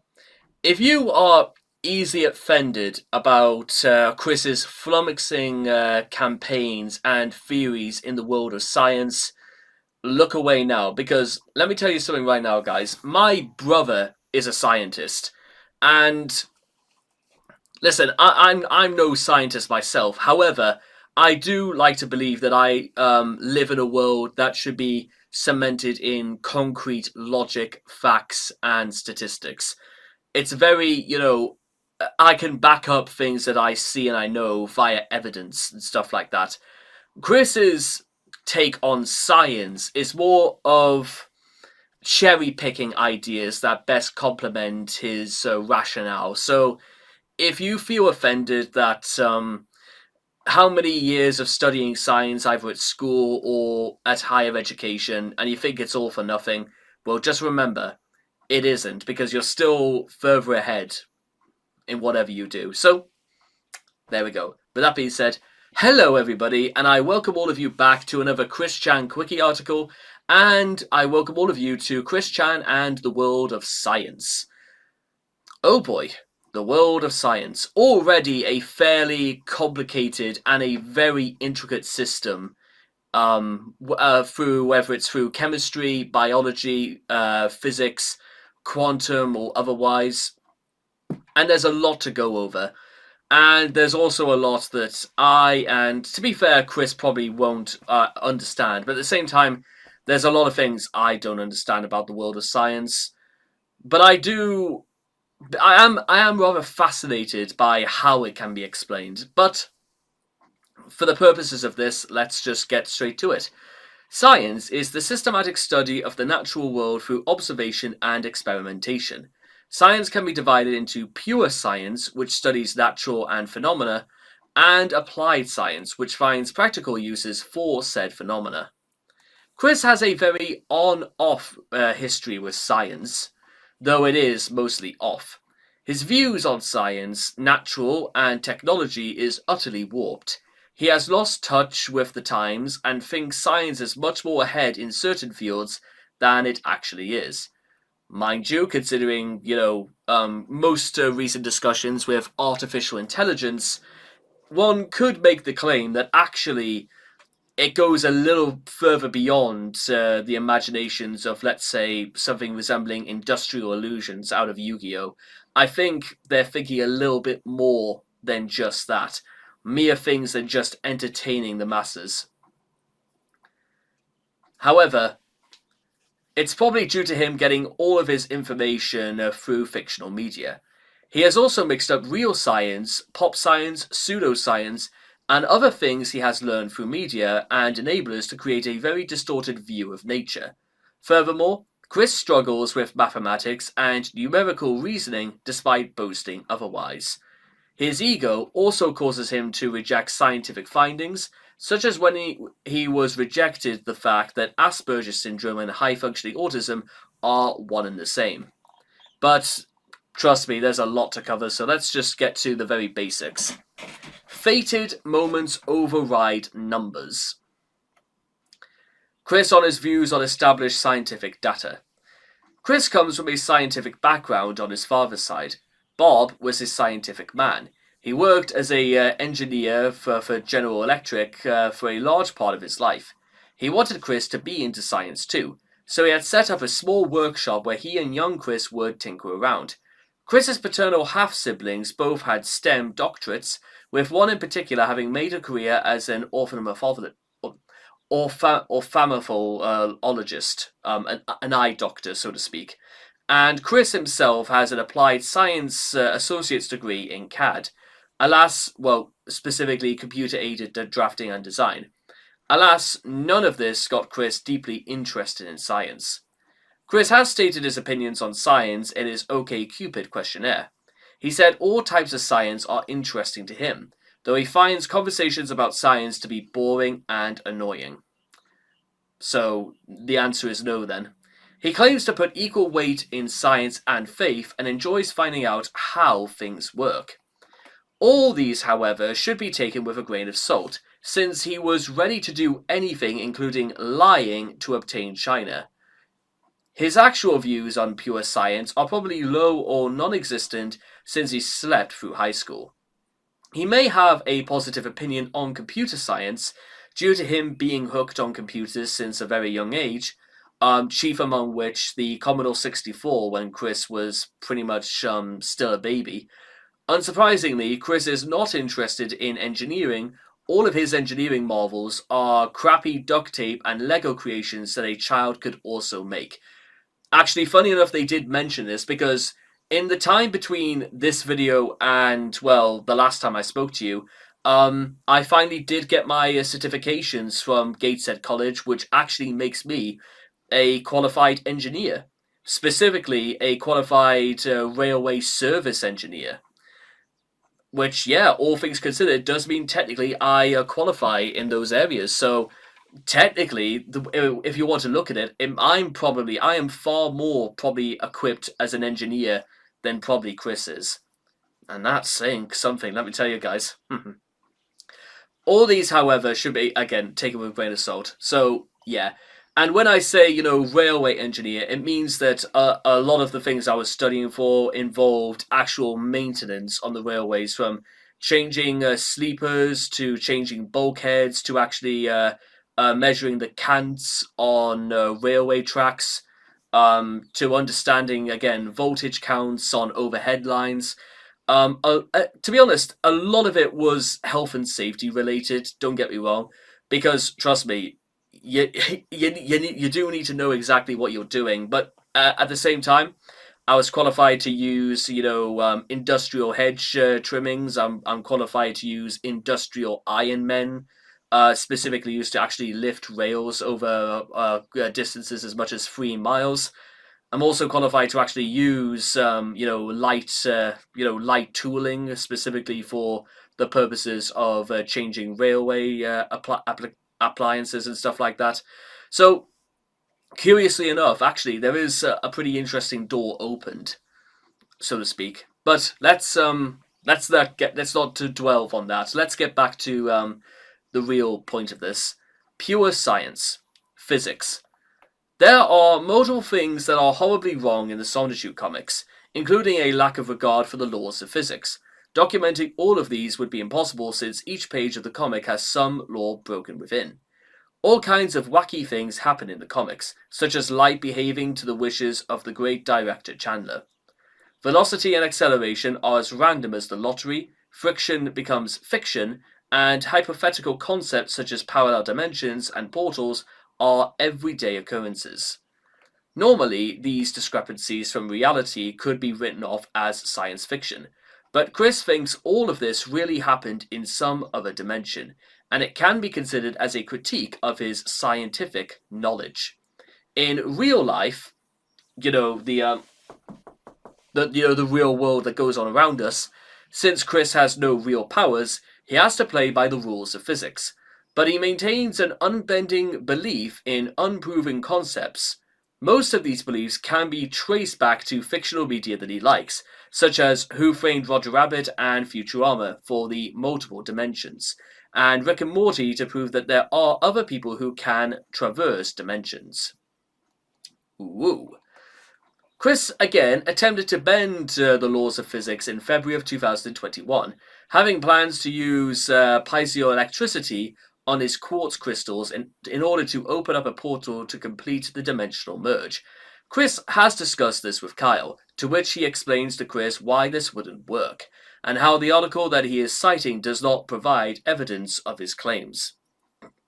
Despite how much Chris wants to believe this. Chemistry.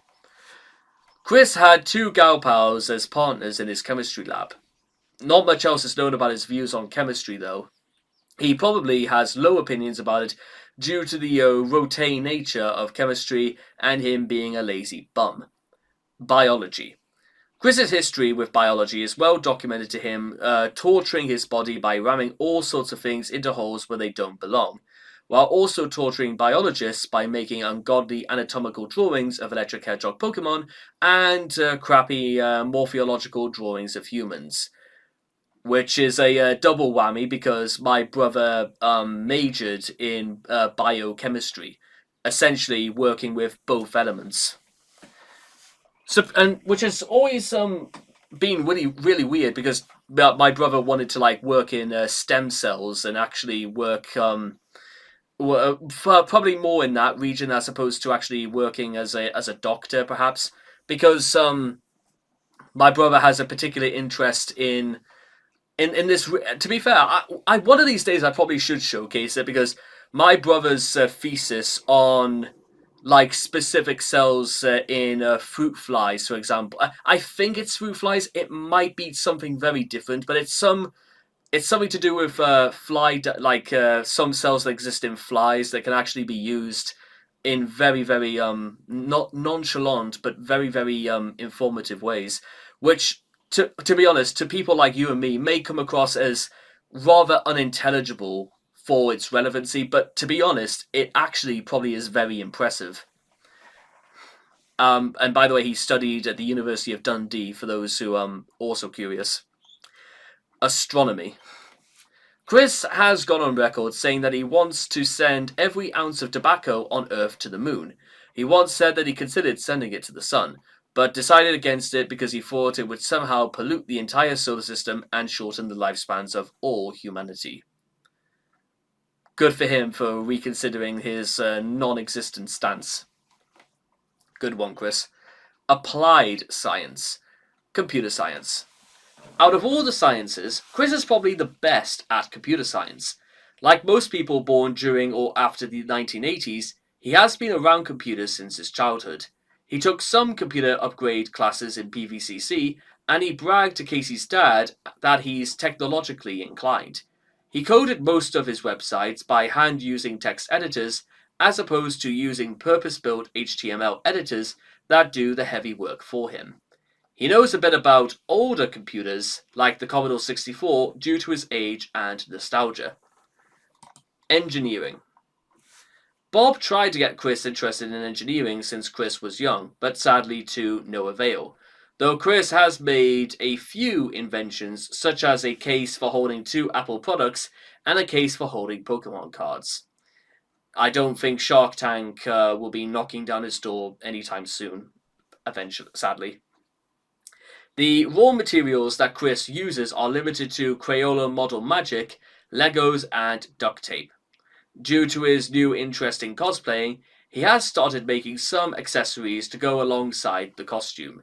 When he cosplayed as Chris from Pokemon Crystal for BronyCon 2019, he tried to make a Pokegear. Instead of using proper professional materials, he opted to use Model Magic clay. The results are, as blatant as you can see. Medicine. Medicine is a field of applied human biology which helps in keeping a person's health in check. Chris has incredibly poor mental, physical, and social health. We know this is obvious, but, it doesn't change anything. Another problem he creates is by self-medicating and relying on unlicensed personnel in order to cure or give a condition towards his prognoses. He did go to a doctor on occasion for his physical health checkups, but refused to go to a proper mental health counsellor and went to his church's pastoral counsellor instead. Recently, he has put in an effort to improve in all fields, but nowhere near what is required to make him a fully functional human being. Psychology, and to be honest, that is a topic for another day. Meanwhile, pseudoscience. Astrology. Chris has almost never spoken about astronomy, though he has talked about astronomy's older sibling, astrology. Chris has, for a long time, told others about his creations. Zodiac signs, yawn, proving he has some belief in it. He has mentioned in an IRC chat that he reads his horoscope daily, for whatever that means, and in his February 2012 Facebook posts, posted in detail about his interpretation of his horoscope. In his OkCupid questionnaire, he considered astrology to be a legitimate science. No, astrology is a legitimate science to the very small-minded. Action is the science towards, non-lazy personnel. Just saying. Magic. Chris is shown to have a belief in magic many times. The most notable example is the belief that he had the power to curse people. That's So that would be more resulting in black magic than traditional magic, I guess. I don't know why I'm having to distinguish the two. I really don't. Magic stones. A subset of his beliefs in magic, Chris has started purchasing and wearing various semi-precious stones which supposedly mentally calm and heal him. He also purchased an $80 water bottle with some rocks in it, in which also help him accomplish the same. Yeah, that's just it to make him look stupid, I agree. Precognition, which I'm surprised this even has an article in itself, but you know what, let's save that for another day. As opposed to post-cognition, in which, well, to be honest, post-cognition is something Chris literally has no idea of, because, well, how is Chris even meant to know of it if he doesn't even know what it is?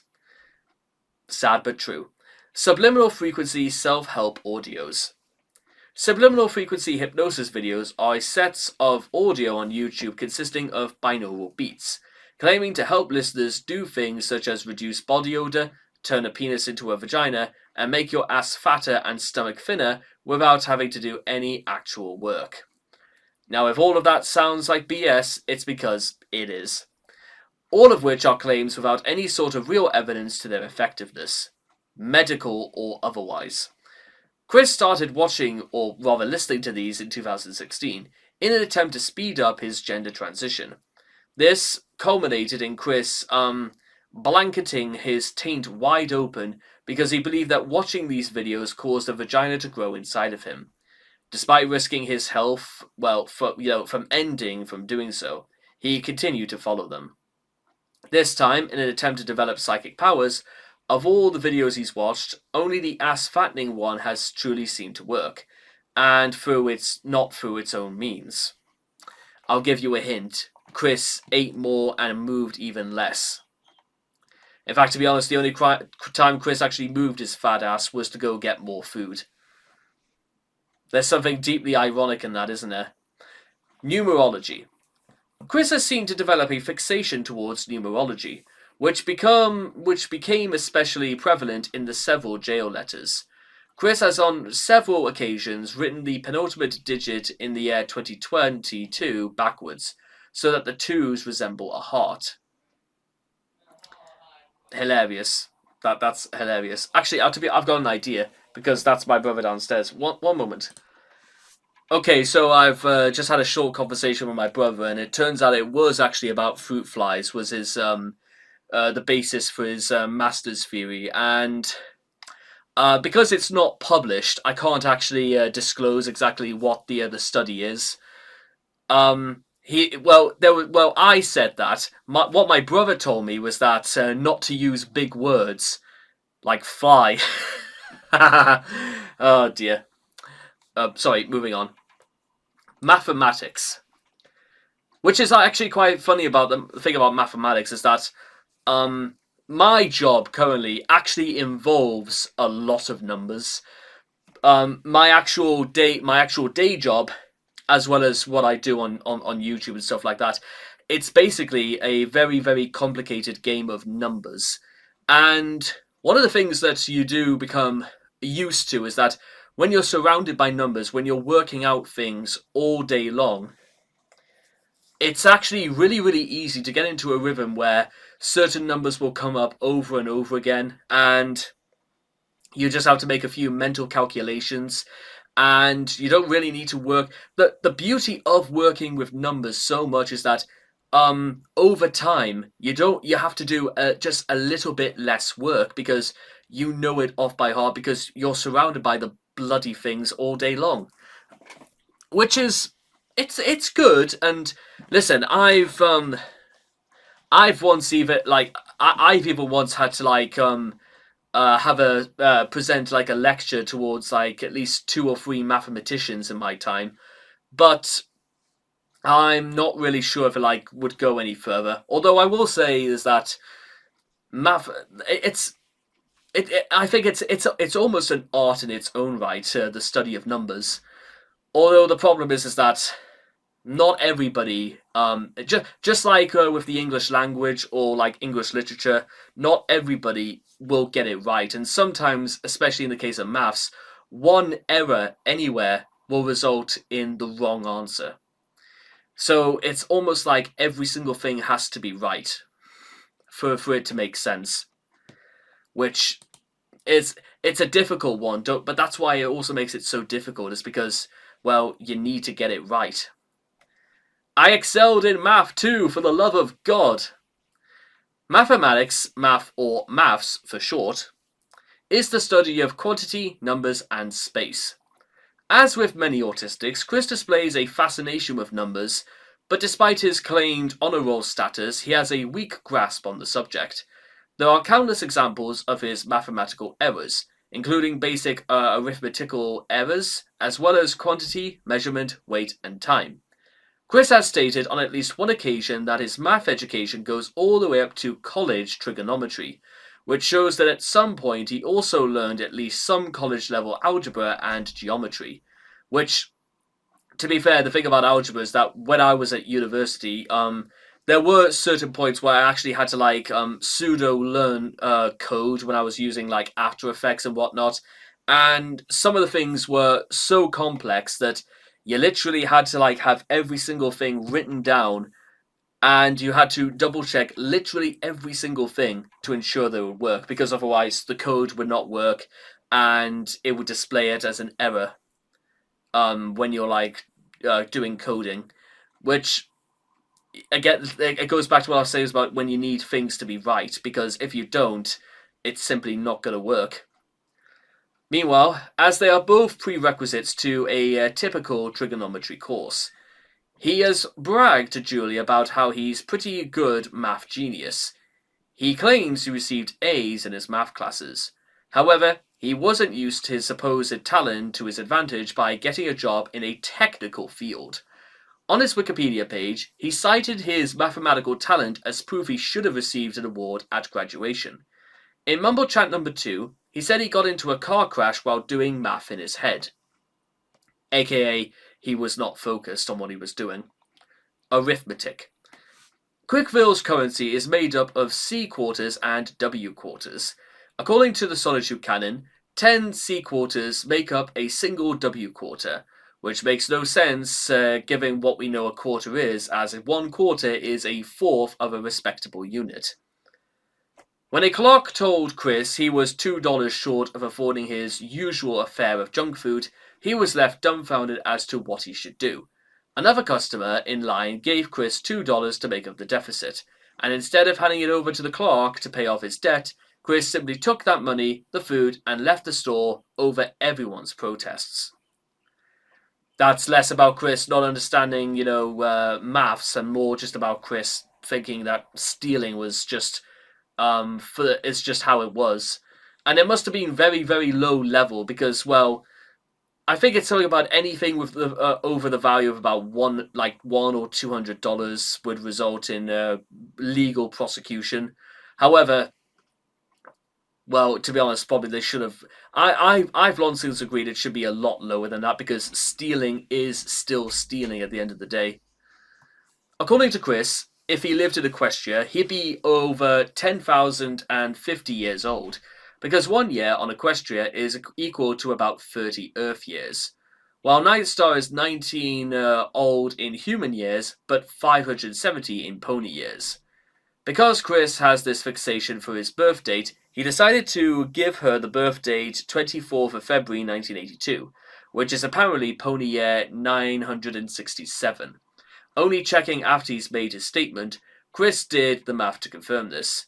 In a later Facebook post, Chris stated that 30 out of 365.25 Earth days is equal to 11 Earth days for each birthday.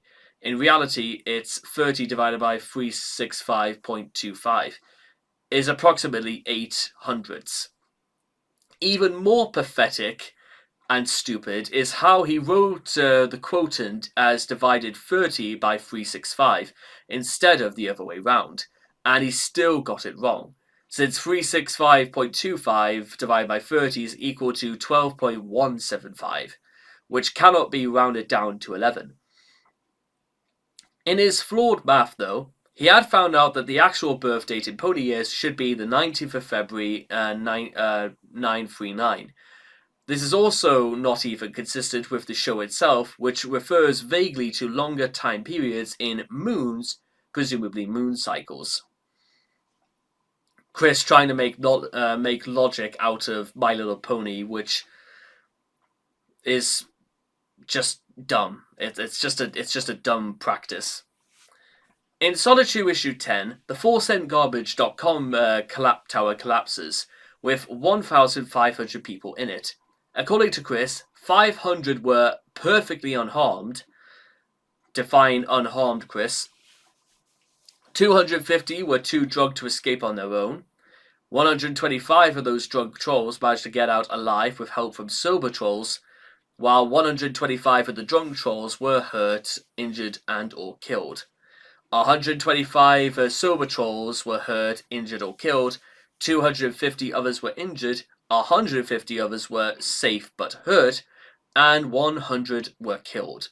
Not only are we left in the dark about what happened to the other 125 drunk troll casualties, but this total also only accounts for 1,375 people. Well, count 1,377, since apparently Jack Thaddeus and Clyde Cash also died when the tower collapsed. As to the 122, maybe they got sent to the Shadow Realms, something like that. To be honest, that's probably the best explanation. Or, here's a better explanation. Everyone died. The end. Estimation/measurement. When exercising by lifting 2 boxes of 12-pack lemonade, he estimated that the 4.26 litres of lemonade he was lifting weighed about 50 pounds, when it in fact weighed less than 10. That's quite a ways to get wrong, Chris. In the chair lifting video, Chris claimed that the chair he was lifting weighed a grand number of pounds. Okay, I will admit, that's actually quite funny. How much did that chair weigh, Chris? A grand number of pounds. Define grand number, Chris. 5. Chris repeatedly claims to have D-cup breasts. Bollocks, I think my breasts are probably bigger. In his breast massage video, Chris measures his chest and underbust as 44 and 40 inches respectively, and says they make him a D-cup. In reality, he is a B-cup. Also, the conventional method for breast measurement does not work for trans women, mainly because of the chest girth.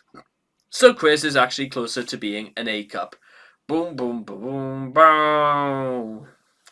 Oh dear, reality is a bitch sometimes, isn't it?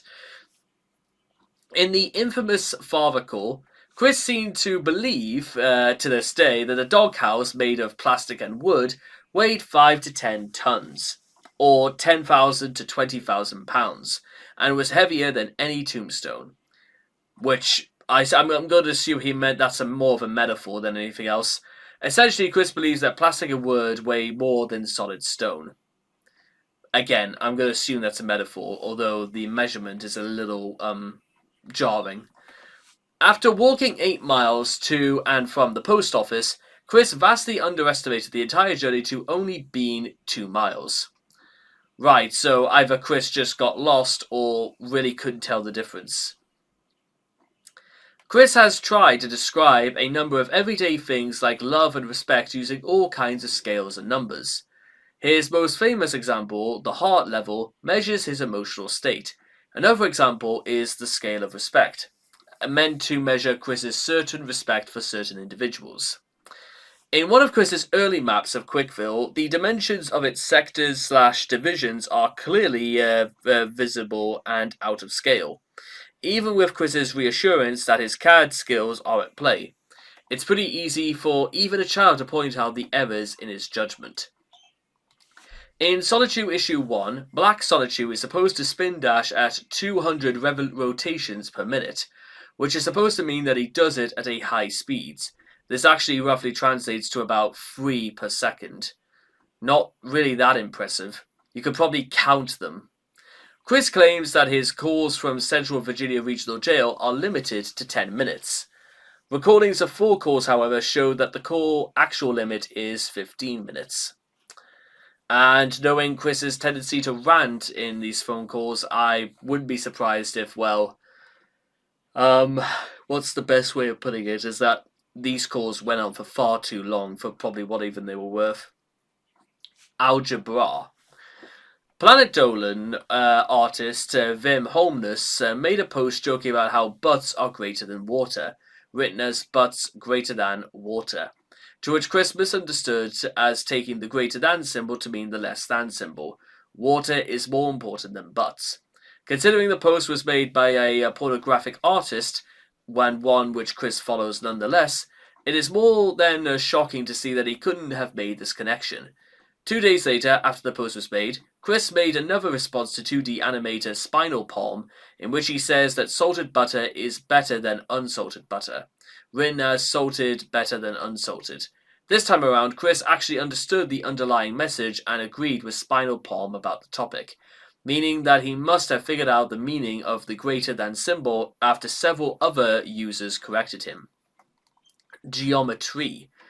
In one of his tirades towards the Xbox, Chris said that the angle of half a circle is 120, then revised his claim to 130.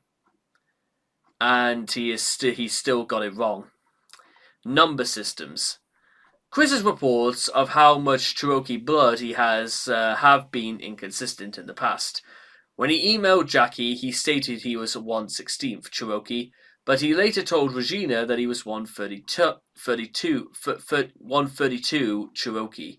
Finally, when talking to Emily, he claimed Bob was at least 1/4 Cherokee, which would make Chris at least 1/8 Cherokee and not 1/16 or 132.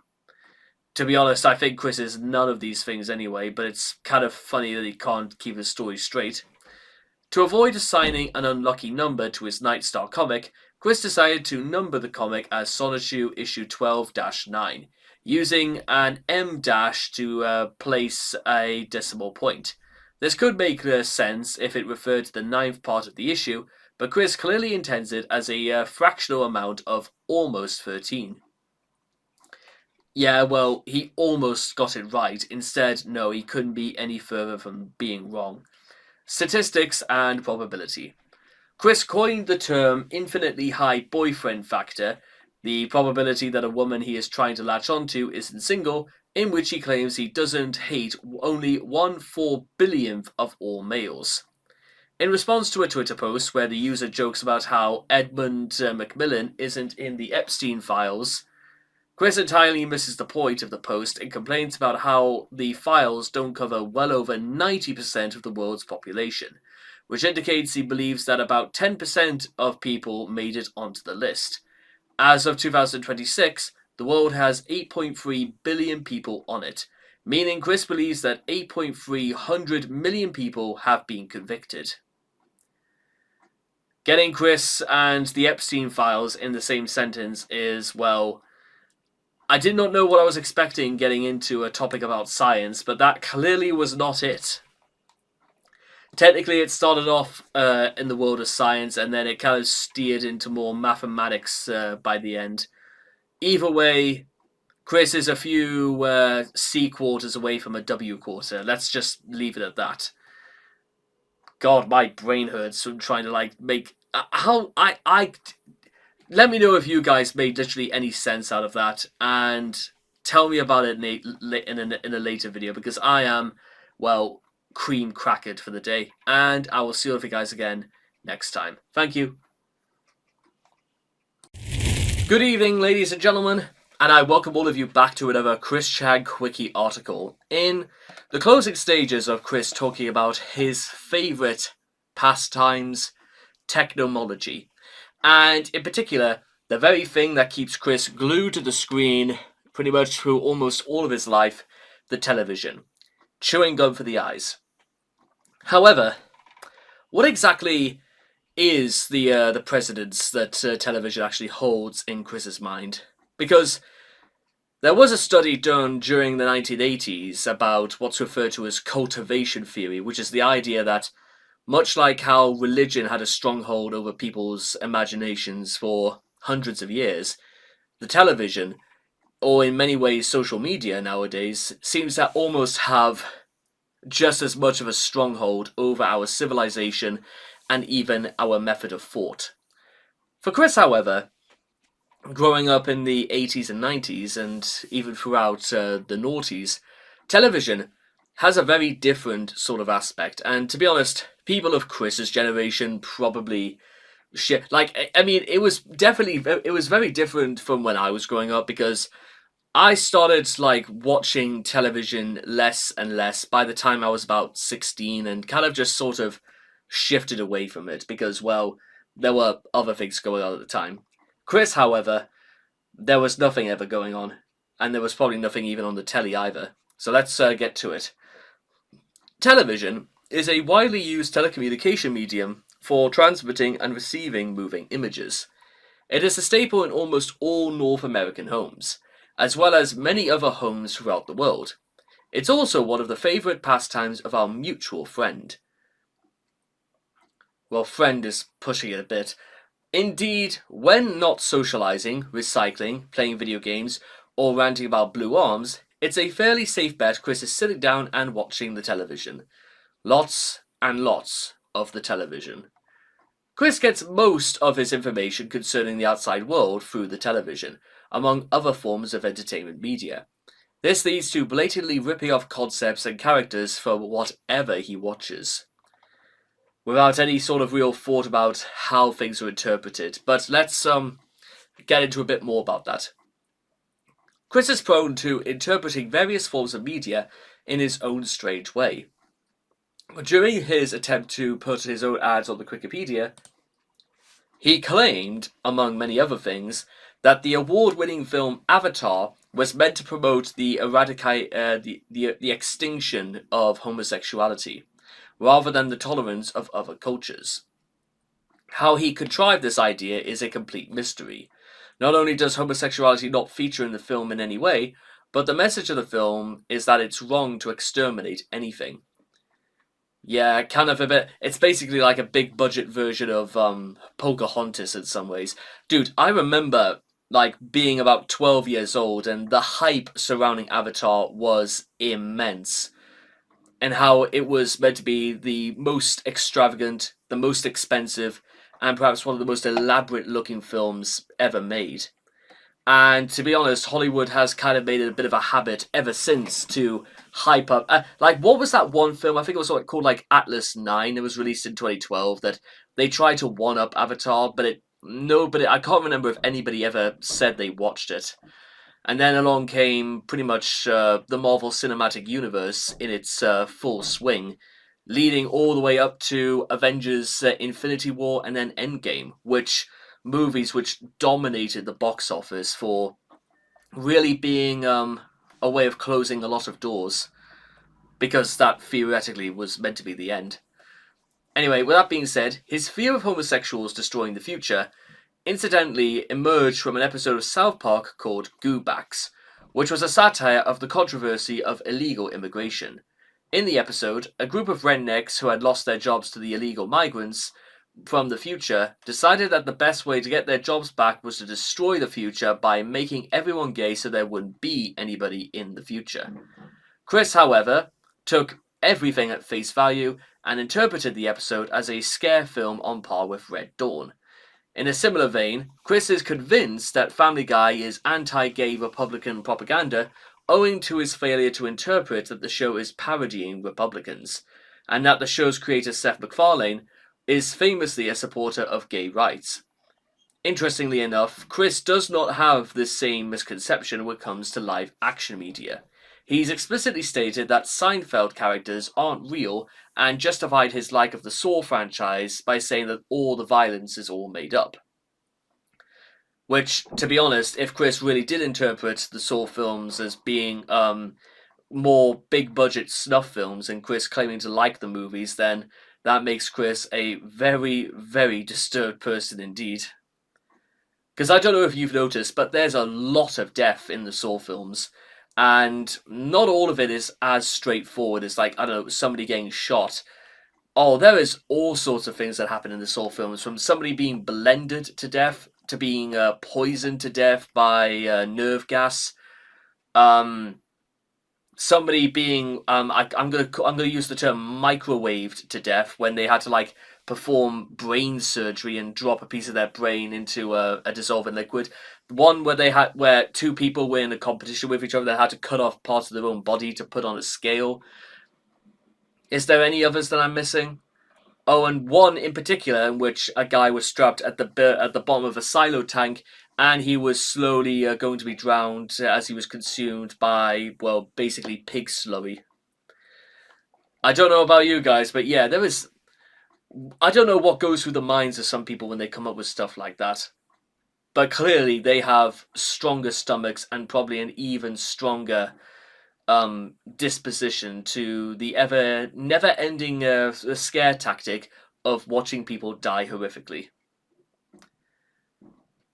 Curiously enough, the films post Saw 1 are all apparently filmed and shot in Canada. So but they are still pretty much American productions, so to speak. I don't know why they were mostly filmed in Canada. Maybe it was tax purposes, I don't know. As shown above, Chris rarely understands any moral dispensed by media, generally widely misinterpreting them and then citing them as justification for his ridiculous and bigoted behavior. For example, while attempting to justify his attempt to pretend to be Liquid Chris in an attempt to steal his girlfriend, he claimed that he was wrong for the right reasons. This also comes from another episode of South Park called Best Friends Forever, where after a satire of the Terry Schiavo controversy, I don't know what that is, it is stated that Cartman was right but for the wrong reasons. In context, it meant that his goal of shutting down the vegetative Kenny's life support was the right thing to do, for reasons involving the fate of the universe that are far too complex to explain here. But his motivation was completely off mark. He only did it because he knew that Kenny's death would cause him to inherit his PSP. Meanwhile, Stan and Kyle were wrong but for the right reasons, as they wanted to keep Kenny alive in a perpetual vegetative state, even though they should just let him die. But they were doing so because they actually cared about Kenny rather than exploiting the situation for their own benefit like Cartman was. Have you got all that? Good. I don't even watch South Park, so I'll take that for what it is. Chris seems to have interpreted this as if you do a bunch of bad things like pretending to be someone else in order to steal their girlfriend, you are completely justified in doing so if your dishonest actions lead to a positive outcome. Right, okay. Like proving that you are the true and honest Christian Western Chandler and getting laid. The only other explanation I could possibly find is that has anyone out there ever seen or read Watchmen before? Because without wanting to spoil, well, I'm gonna have to spoil a little bit. Is that towards the end of the story where Night Owl 2 and Rorschach they discover Ozymandias' plan to destroy half of, well, a large portion of the human planet, so that everybody would unite, so that everyone would take their eyes away of the impending threat that was the Americans against the Russians, and so they could take down a much larger threat, and that everybody would have lived in a better, loving world. Context aside, it should be worth noting that the Watchmen was written during the mid '80s when the Cold War was almost at its absolute peak between the Russians and the Americans. And, well, the rest is sort of history. They do it slightly differently in the film, but to be honest, I think they do it in a way that kind of sort of also makes sense, and how they blame Dr. Manhattan as the real cause for all of this, and by making a scheme in which he was responsible for a catatonic wave of destruction, then therefore it makes sense, actually, let's just drop what we're doing and actually focus on what is a real danger to the universe. I might actually have to read Watchmen again, It's been like nearly 11 years, and the movies, it's probably the best Zack Snyder film that he ever did, because I must admit, I don't really like Zack Snyder films. Man of Steel was alright, I guess. I never saw Batman v Superman: Dawn of Justice. Remember that movie, guys? Oh yeah, I certainly remember it. In fact, they didn't want you to forget about that movie, and guess what? The movie sucked because anyone who knew anything at all about the context about why Batman and Superman should fight each other is, well, ridiculous. Because, listen, I know this is meant to be about Chris's interpretation of television, but I'm going off about comic books, and because 10 years ago I was kind of the comic book guy. But yeah, I'm not going to get into that here. But what you guys need to know is that Chris's sense of morality is, well, it's not particularly that difficult to make Chris go onto different spots on the chessboard, because guess what? Somebody just told him he can do it and Chris just sort of rolled over and played dead without any sort of conception for the rules, just as long as it was, well, something he believed he could do. Dimensional merge, or rather taste in television. Chris is a fan of South Park and almost all of Seth MacFarlane's creations. Family Guy, American Dad, The Cleveland Show. We don't know whether he's a fan of Border Town or not, although I think I don't think Border Town was Seth MacFarlane. I think it might have been an offshoot of some writers from Family Guy who did like Family Guy and American Dad. But, well, I mean, don't ask me, because I've never seen Border Town either, but I'm going to assume it's kind of what it says on the tin. He bought tons of their episodes via the PlayStation Network for a sizable amount of money. Adult Swim is another big favourite of our autistic hero, and he even entered one of their contests and raged when he didn't win. He later got into F is for Family, a Netflix original created by Bill Burr. Anime is another area where Chris's choices are very transparent, among some of his favourites over the years including Shuffle, essentially a tale of a somewhat unlikable guy suddenly being accosted by several obedient and attractive females. Yeah, essentially, it's what's referred to as a harem, ladies and gentlemen, when a single man is surrounded by pretty much all women, and it's been a trait in quite a lot of Japanese media for years. Although, with that being said, the reasons as to why, like, it would be really, really interesting to discuss exactly why are harems so popular in Japanese manga, and whether or not even the Japanese people themselves, because I think I have an idea about why harem is such a huge thing, but the reasons are probably a little bit too much to go into here. But we'll keep that in mind. Meanwhile, Gunslinger Girl, which is about little girls trained to become assassins, and Excel Saga, while generally regarded favourably, is chock full of in-jokes and parody, things that Chris can't understand but is eager to copy. Yeah, and also, I don't know if it's just for the sake of, language barriers or traditional barriers or anything like that, but I think there's also, outside of Excel Saga, I think there's also one called, I think it's called like Lucky Star, which seems to be very in references to like a lot of things surrounding Japanese culture, which is okay, but translated and rather in the eyes of, I don't know, someone like me, it doesn't exactly make for the most interesting of viewing. With that being said, there are other shows, I suppose, that do things like this. I mean, I've heard that Fooly Cooly is meant to be very, very sophisticated in its barbacity and its complete and utter balls to the wall craziness. Because I heard Fooly Cooly is quite a wild ride, but it's actually quite clever in how it does it. And the only other one I can think of was, I think it's called like Dormochi. I think it's called like My Ordinary Life, which is more like just little snippets of like colourful characters just sort of going about their day. And I heard that was also really popular. And yeah, some of its jokes are a little bit more in references, but you could sort of try to like fill in the gaps, because it's the best you could hope for. But then again, I imagine stuff like that was already to like entertain the Japanese masses before, translation and all that and regionalization. Sorry if this whole spiel about how these sorts of things. I know how these things work, but a little hard to explain because it's been quite a time since I've had to explain it. But speaking of British programs, certain bizarre choices do stick out, however.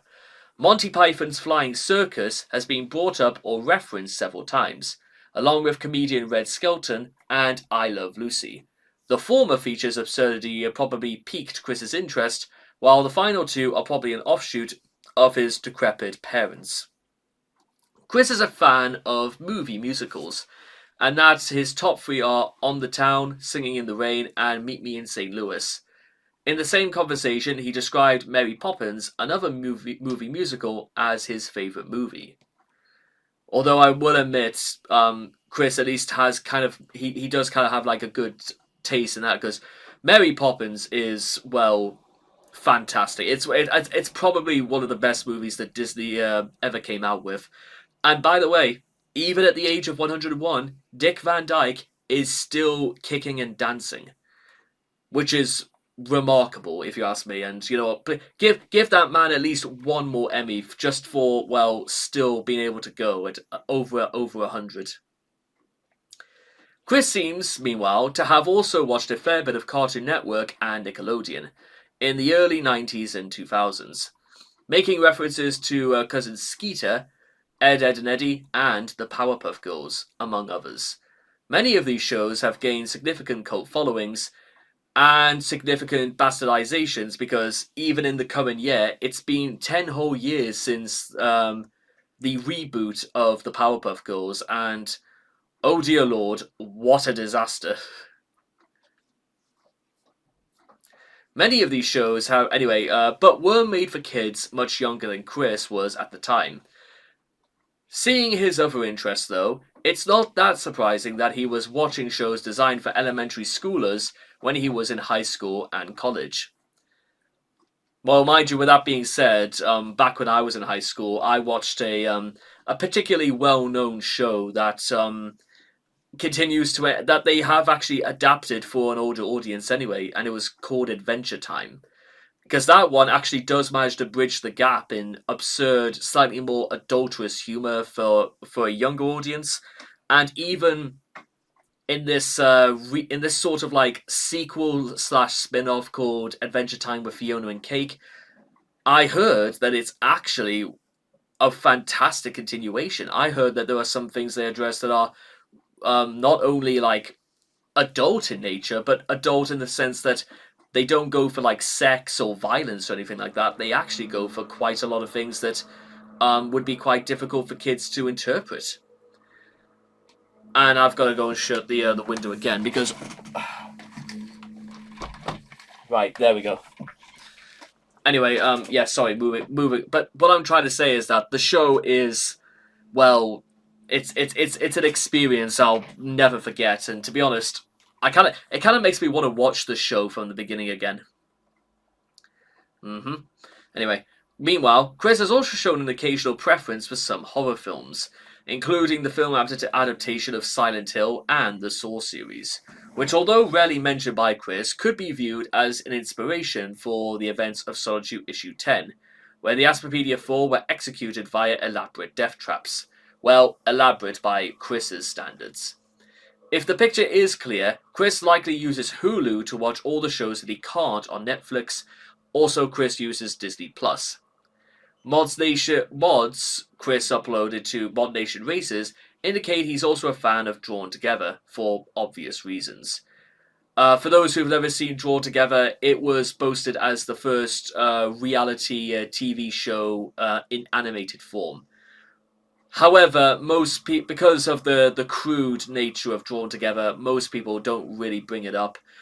To be honest, Total Drama Island is a far better I'm pretty sure Total Drama Island came out first anyway, so Drawn Together has, literally nothing going for it.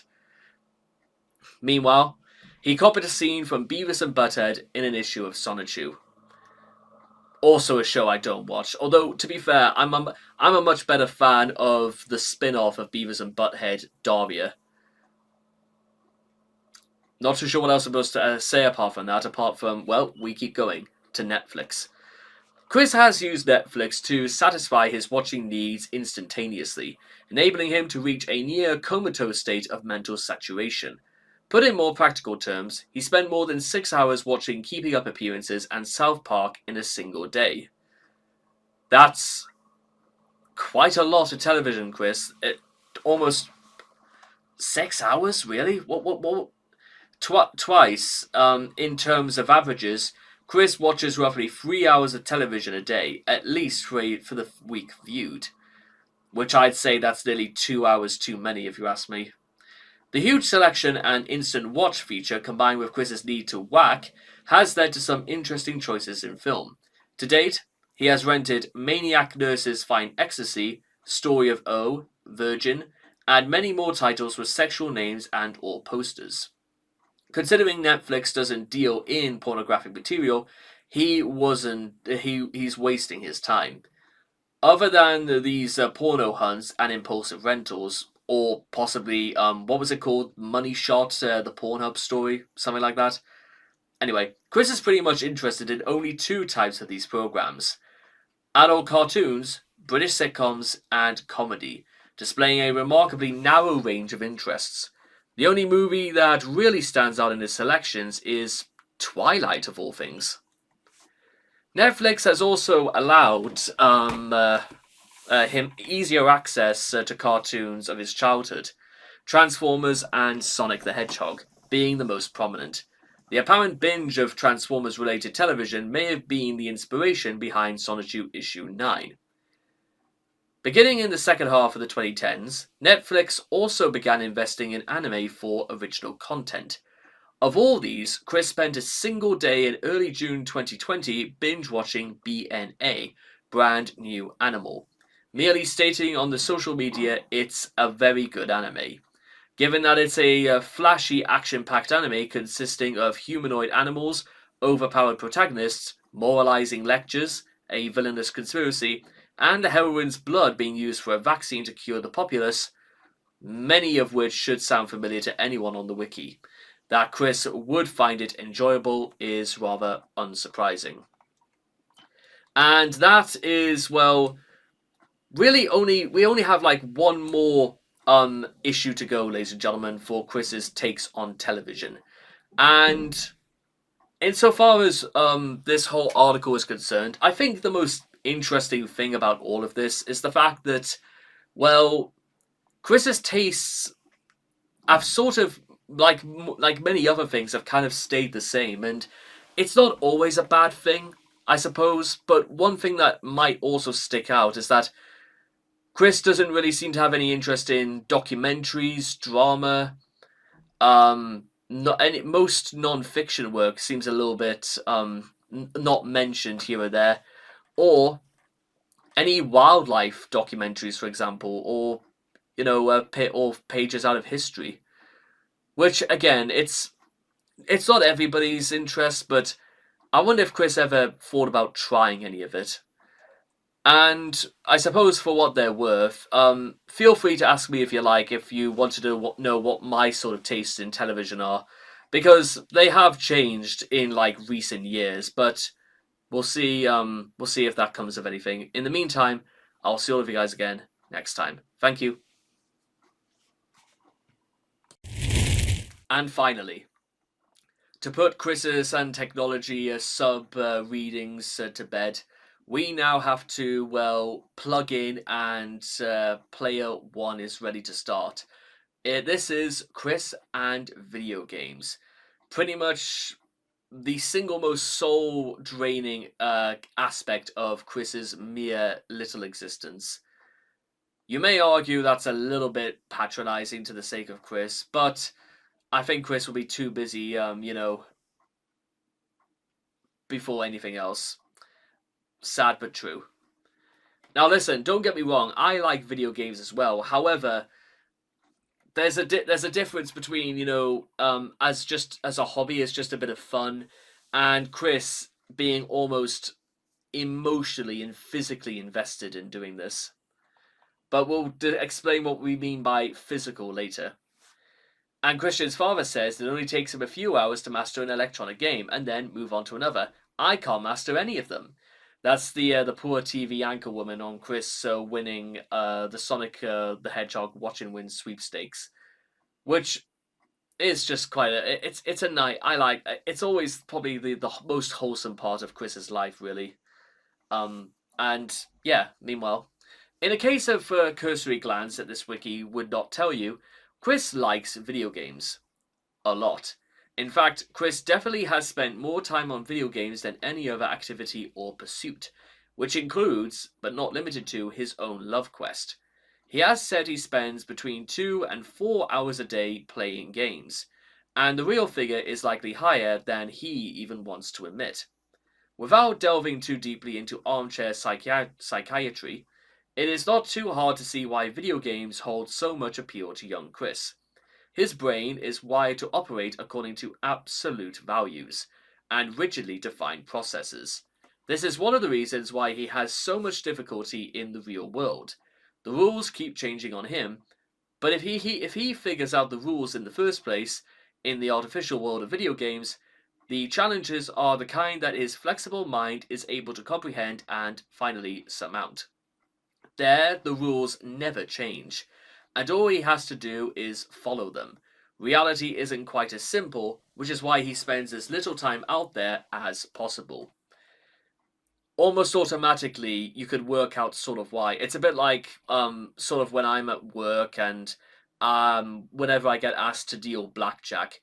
The good thing about that is that blackjack is probably the easiest thing I can do, and well, not just because I know what the rules are and the processes and everything that goes into it, but it's also down to the fact that there's very little to go wrong. And when you know how things can go wrong, guess what?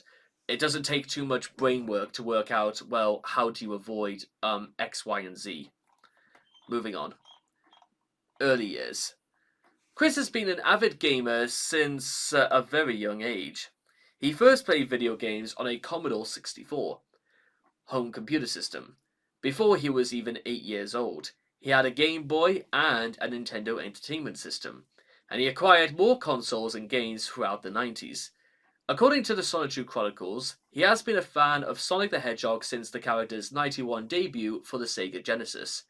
His game collection really took off, however, in 93, when he won his famous shopping spree in the Sonic the Hedgehog Watch and Win sweepstakes and added a cool $1,000 worth of Sega games and hardware to his ever-increasing hoard.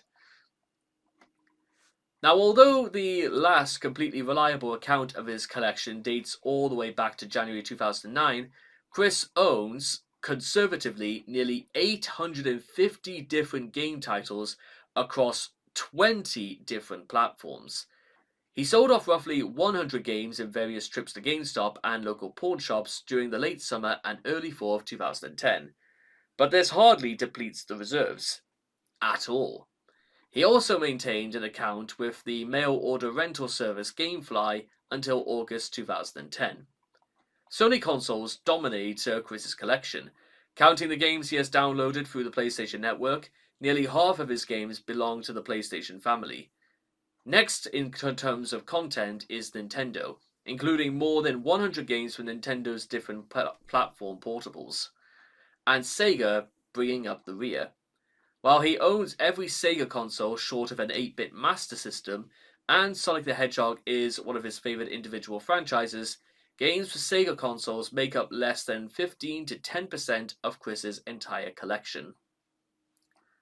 Well, considering, Sega consoles weren't really a thing anymore by at least 2003, I think it's fair to say, this is a given, really. Chris's violent hatred of the Xbox, however, is very well known, but he likely owns or at one point owned an original Xbox console. However, it is not known how much time he has spent on Xbox games. His eBay account shows that he tried to sell off a handful of Xbox games in the summer of 2008. The record of his eBay sales also indicates that, in addition to owning at least one of every machine he owns games for, he has gone through at least 3 or 4 of Sony's original PlayStation consoles over the years. It is possible that he has had to replace a few of the infamously fragile apparatuses for overuse. but this could also be an indication that he bought the systems and games in bundles. It is virtually impossible to gauge exactly how much money has been shoveled into Chris's game collection over the past few decades. More knowledgeable trolls, however, reckon that his physical collection of games and hardware represents somewhere around $20,000. His PSN downloads, meanwhile, can be accurately accounted for. There, the bill was close to $3,500 and surely climbing all the while. One of the more grievous examples of Chris's video game related overspending is his apparent ownership of at least 2 copies of the $80 Street Fighter IV Collector's Edition, as evidenced by 2 identical exclusive Ryu figurines he later sold on eBay. While it is possible that Chris received the second figure from an outside source or packaging error, his attempt to bribe Blue Spike with a copy of the game and his habit of wasting money for no particular reason, for no rhyme or reason at all, led credence to the former theory. In January of 2015, it was leaked on the Quickie forums that Chris had spent an absurd amount of money on Nintendo consoles and games, racking up 585 transactions in the last 4.5 years, or 150 payments a year. The list includes useless shovelware, virtual console games, and both versions of a game he does not even like. Of these, 276 purchases are known to be handheld games. 8 are known to be video game consoles, buying 4DS and DSi consoles, and 75 which are known to be console games.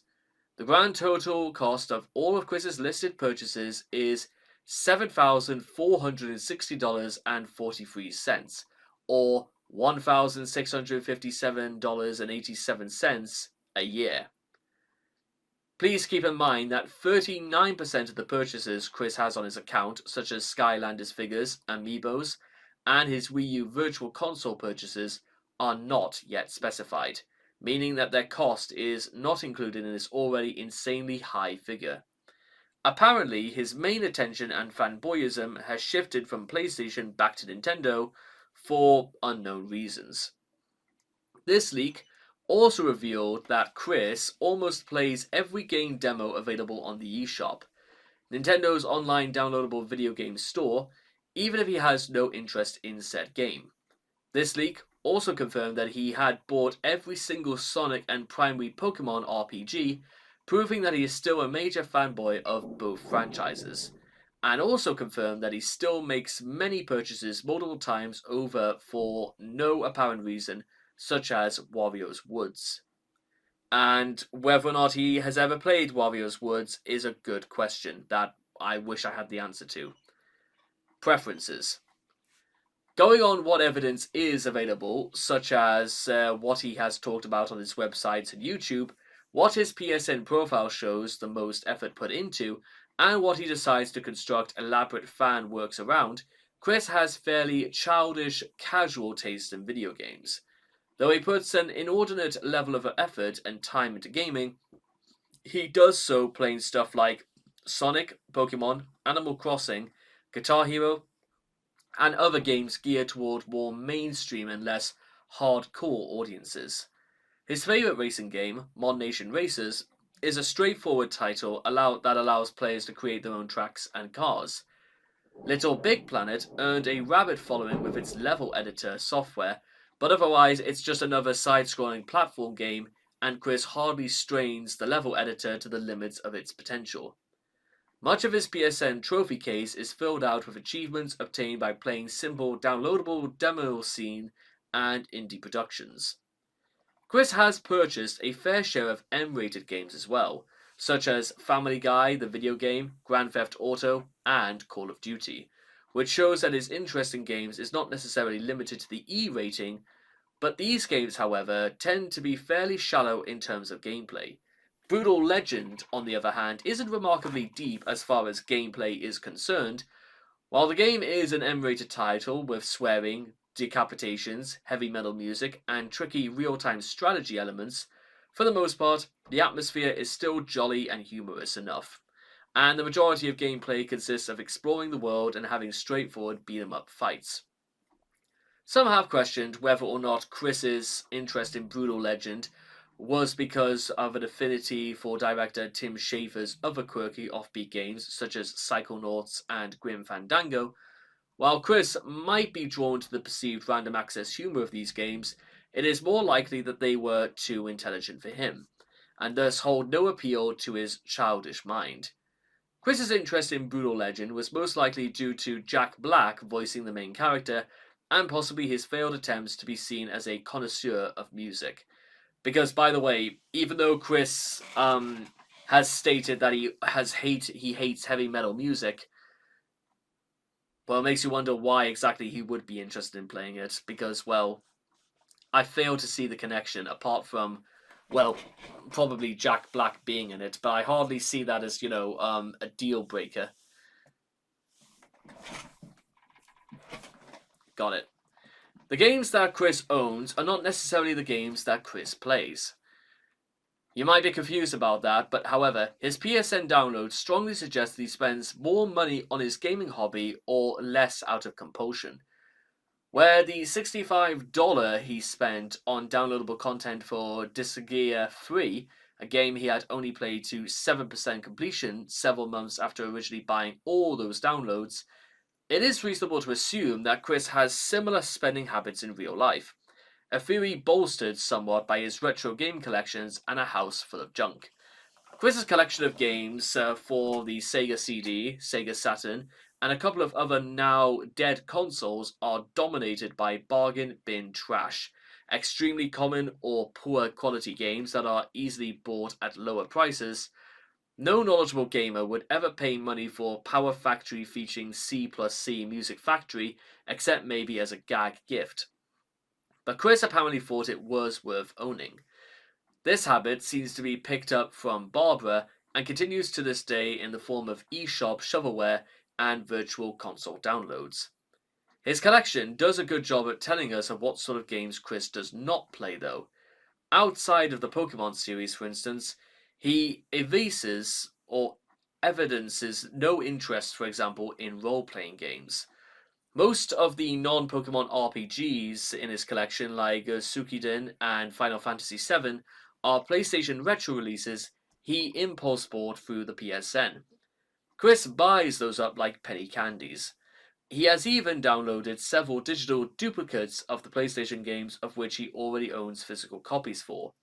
He has played a handful of the Hyperdimension Neptunia games, even earning all the trophies for Mega Dimension Neptunia V2, but for the most part, his interest was focused squarely on the anime adaptation of the series. And by the way, in case you're wondering why it's called V2 as opposed to 7, it's because, well, it's always kind of secretly been it's just the way it's like worded is a little bit confusing, but it's to my knowledge being referred to as V2. Meanwhile, despite being obsessed with Pokemon, Animal Crossing, and Nintendo consoles as a whole, he is not a hardcore Nintendo fan as some might suspect. He never seems to show interest in the latest content from Nintendo, and the hardcore Nintendo games he does own, such as games from the Metroid, The Legend of Zelda, and Mario franchises, are most likely just collecting dust on his game collection racks. However, a January 2014 leak by a Nintendo Power or Nintendo employee revealed that Chris had in fact returned to his Nintendo roots, buying nearly every single game on the eShop. As you do. He owns almost no sports games. In the mailbag, he once noted that sports titles do not really thrill me, although he did not explain exactly why not. With a few exceptions, Chris has no apparent interest in video games marketed towards his own age group, which is unsurprising because hardcore games aimed at adults are games that simply would not interest Chris because of his juvenile mindset. Video games and anything else for that matter.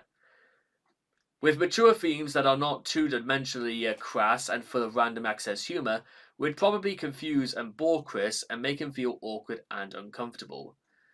Although what's kind of ironic about this is that Chris does have a God of War Kratos poster in his old bedroom, and yet as far as we know he has never ever played any of the God of War games. or even the games for the PSN or the PSP, like Chains of Olympus and Ghost of Sparta. In fact, to be honest, we don't even know why Chris even has. Maybe Chris won the poster somehow, but it's kind of funny. Is that do we even know if Chris even owns any of those games at all? Curious. Anyway, adding to the fact that he probably would not be able to get very far in the game, this is supported by the fact that he did not even try out the game BioShock, a first-person shooter with RPG elements, but only for a short time and never touched it again. Most likely, the whole game itself flew right over Chris's head, and he decided to play some Wheel of Fortune instead. However, ever since his sixth declaration that he has left the internet in late 2010, some more high-profile games aimed at adults have appeared on his PSN trophy list, such as Grand Theft Auto 4 and Fallout New Vegas. Apparently, the Hannah Montana PS3 game is no longer enough to fill his abundance of free time, and he has taken to playing games he would not normally be doing anything else with his life. While he sometimes gets tagged with the Weeaboo label, Chris does not appear to prefer games made in Japan over any other part of the world. Apart from maybe Crazy Bus, but that's besides the point. In fact, his favourite games of '08 to '09, the period where he has told us the most about what he plays, are pretty evenly divided between Japan, Sonic Pokemon, the United States, Guitar Hero Brutal Legend, Canada, Mod Nation Races, and Europe, Little Big Planet. He counts a few Japanese Game Boy and Nintendo DS imports in his larger collection, but they are obviously titles he picked up to try and impress/bribe Megan Schroeder. Almost all of them are spin-offs from popular anime, especially magical girl series like Sailor Moon and Pretty Cure. When Chris and Megan still got along well enough together, they were serious players at the arcade and played both versions of Soul Calibur 3. This is also an arcade in which Chris plans for the Quickville shopping centre. However, given Chris's inclinations to retreat into the comfortable reality confines of his bedroom, the chances he goes to arcades are relatively slim. Chris, the brave console warrior. Chris thinks the perennial console wars between rival manufacturers of games machines are extremely serious affairs, and engages in them with all the bile and fever of a 10-year-old child soldier in the PlayStation army. On rare occasions, he almost always seemed rational in his respect, saying he just doesn't like or doesn't care much for the Xbox. But most of the time, he does not mince words when describing the vile, loathsome, and blatantly stupid Hexbox. By comparison, he was waxed poetic when describing the awesomeness of the PS3, most prominently in his PS3 history level for Little Big Planet. According to Lucas, Chris would even express his fury over the Xbox in public while hanging out at the game place. It is hard to tell where Chris's religious devotion to the PlayStation really comes from, but to call it religious is not hyperbole. Like his faith in God Jesus, his support for Sony is blind and unthinking, though he can come up with a simple justification for his opinions in a pinch. Typically, he brings up the annual fee for online gaming on Xbox Live. Chris also shows no sign of having any serious thought or research into his choice of consoles. His descriptions of the PS3's advantages in places like his Columbus Day 2008 video tend to sound like a collection of marketing buzzwords as filtered through the mind of a cave-dwelling autist. But anyways, interestingly enough, Chris was always a blindly devoted fan of Sony. In the Animal Crossing documentary, we see that back in 2003, Chris pledged his allegiance to Nintendo and the GameCube, stating that both the predecessors of the PS3 stank as much as the original Xbox. His feelings changed, however, when he bought the PS1 at a rummage sale for cheap, intending to resell it for profit, but instead played it and found out it was not bad. One would expect this to be a lesson against nonsensical brand loyalty, but instead Chris just focused his hatred on Microsoft. Likely prior to this, Chris was a Sega fanatic at Nintendo's expense. If true, then it demonstrates how fickle Chris is regarding devotion. When asked what his thoughts were on the then and upcoming Nintendo Switch in 2017, Chris responded in Chris fashion, and simply stated that he had no thoughts on it. Due to being preoccupied, he would eventually acquire his own Switch a few years later. Unsurprisingly, Chris is ignorant of things he has chosen not to like. The only 360 game he seemed to show interest in was Don't Be Nervous Talking to Girls, seen in Solitude Issue 10, being modified for the PS3. This, however, was suggested to him by the fans, though the game is a crappy made dating sim, and there are other 360 exclusive games which would appeal to him. Chris claimed that it was the only game worth playing on the 360. Yeah, apologies to any and all Halo 2 and Halo 3 fans out there. Because apparently they're not worth it for whatever reason. Even slinging mud at the names of the consoles is very serious business to Chris. In Lars's core, Chris says that he does not like it when people call the PS3 the PS Triple, because that is what the trolls call it. Of course, this comes from a man who ceaselessly rants about the Hexbox. Meanwhile, online gaming. Perhaps unsurprisingly, given his rather anti-social nature, Chris is not fond of online multiplayer games in any genre, be they sports sims, shooters, racing games, or whatever else. Though he owns several games for the PS3 and other consoles that would allow him to play online and interact with other people. His PSN profile shows that he has put little time into multiplayer games, on the other hand.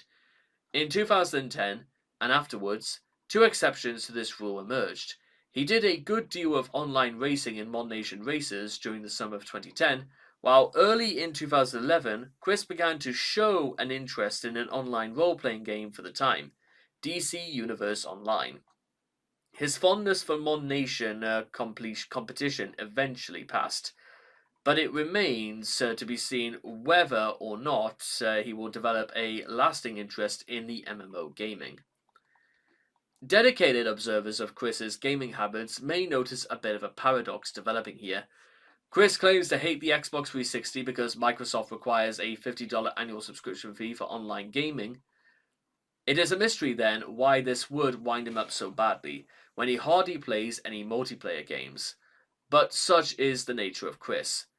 Mailbag correspondents have tried to point out that the seeming contradiction here, not to mention that weird contrast between Chris's thriftiness as far as Xbox Live is concerned, and massive amounts of money he willingly wastes on worthless digital trinkets, though Nintendo and the PSN for all the good it has done.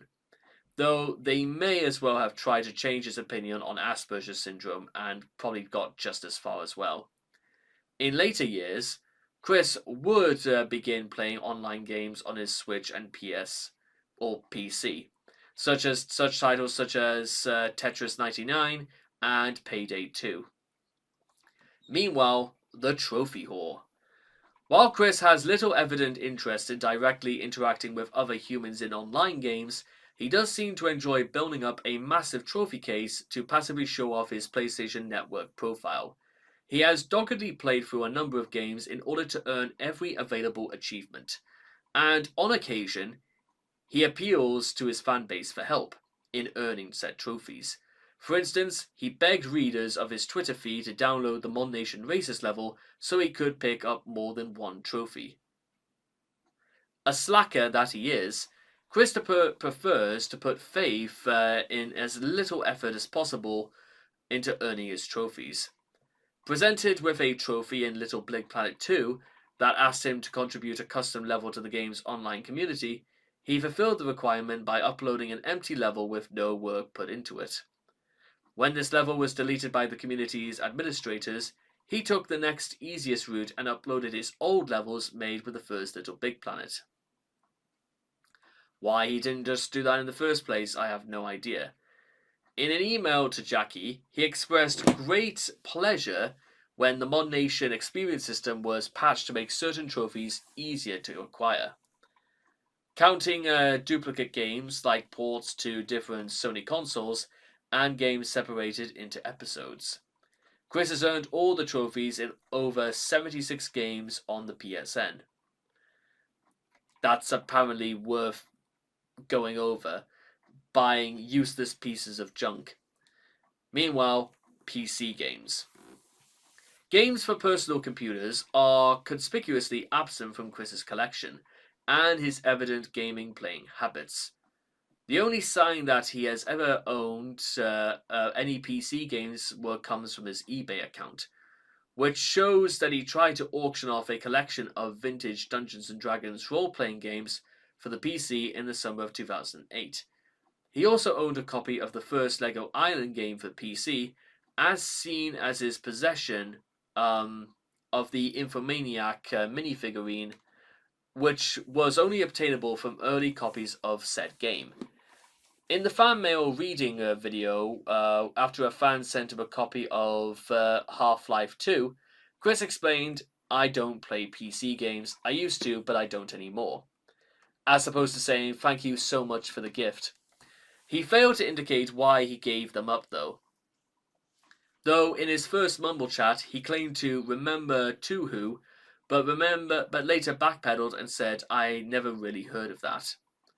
In his early childhood years, Chris routinely played video games on a Commodore 64 computer, and even remembered playing educational games such as Number Munchers and the Oregon Trail on an Apple II computer at Greene County Primary School, admitting to a preference for the C64. In January of 2026,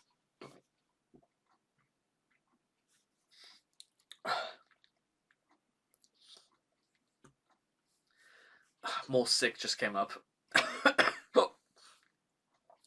He would purchase and later review its modern remake, the Commodore 64 Ultimate.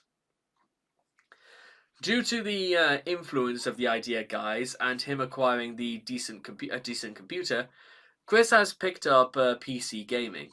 He has a Steam profile and has played titles Payday 2 and some Sonic games. Chris as an industry insider. Chris gets most of his information about the gaming industry from comparatively mainstream sources. He was an avid reader of Game Informer magazine, as for publications and or other media sources that have since gone defunct. He was also a dedicated consumer of Sony's interactive online magazine, Core, and regularly followed the G4 cable network.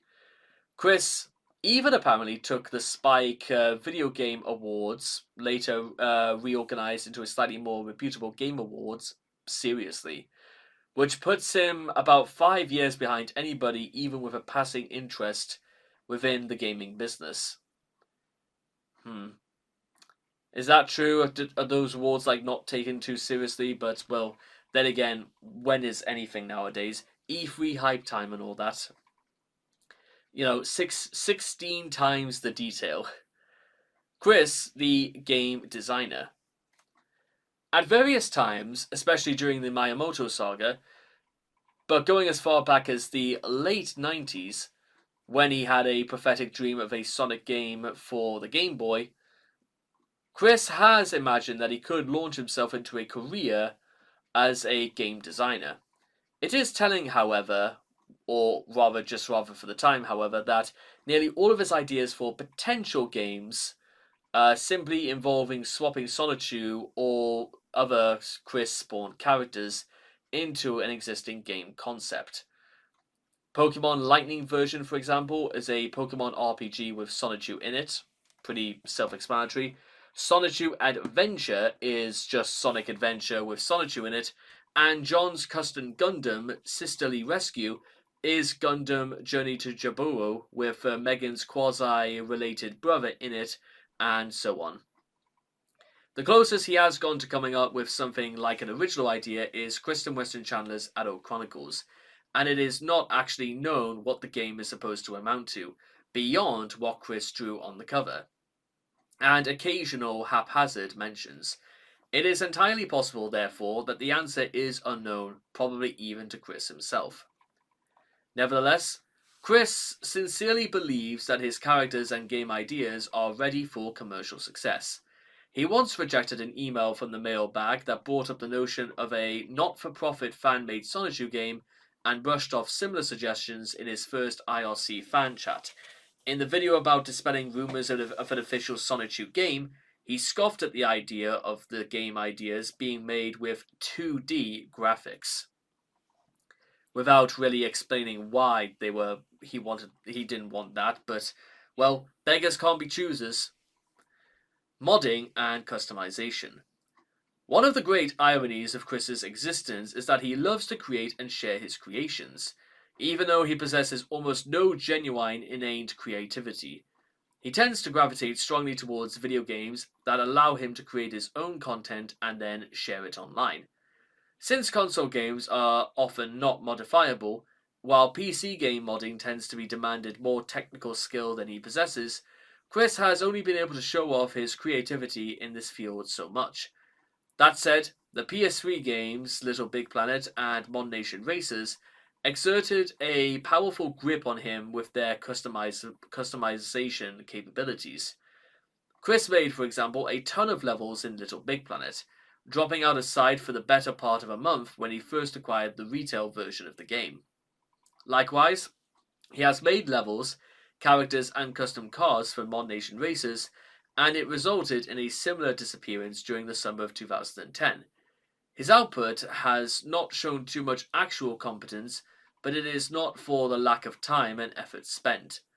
Even in games that offer only light customization features, Chris makes a point of personalizing his experience as much as possible. He spent considerable time on a Guitar Hero band up to drawing disturbing pictures of his virtual bandmates. The amount of time he spent on tweaking his Animal Crossing villages is simply colossal. According to Regina Emails, Chris made a similarly big deal about F-Zero GX and Jet Set Radio, even though both games limit their customization options to things like swapping around car parts or personalizing sport decals. Likewise, as the gallery below displays, Chris enjoys customizing his game hardware. He has splattered Sonichu artwork all over his GameCube, a Nintendo DS, a couple of Game Boy Advances, a PSP, and his now deceased original PS3, and possibly other consoles or handhelds. One of his Pokewalkers also appears to have received the Sonichu treatment, being repainted in blue and yellow. Sonic World. Chris became interested in Sonic the Hedgehog fan game and modding project Sonic World in late 2020. After joining its Discord group, he requested creators make based on Sonichu and his female obsession at the time, Project SNT. In December of that year, Chris found a Sonichu mod and wished to add his voice acting into it. While he did not want to get into contact with the original creator and ask if he could add to the mod, Chris opted going without permission and downloaded the mod, replaced the original voice clips with his own, and reposted it because of the original mod's appropriation.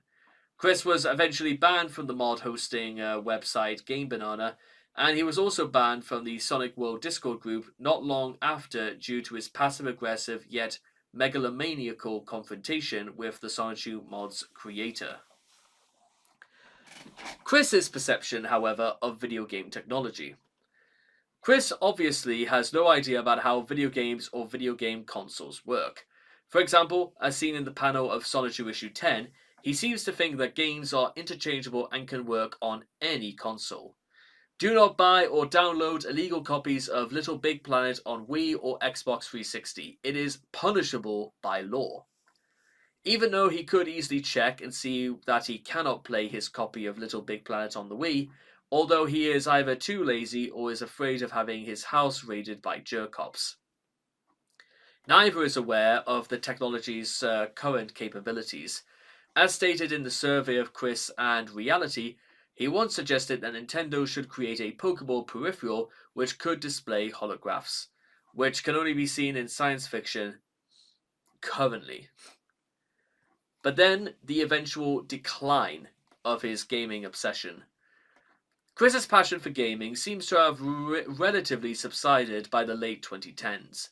By 2020, it had been months since he touched his PS4 and has not shown much interest in the new PlayStation firsts and third-party titles.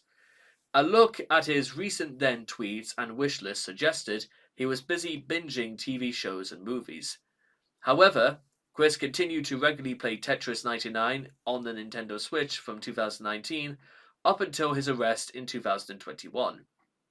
On September 11th, 2020, during Chris's phase of role-playing as Sonichu, Chris was asked the following question in Discord Q&A number 6. Dear Christine, are you getting any of the next-gen consoles? If so, what are you excited for?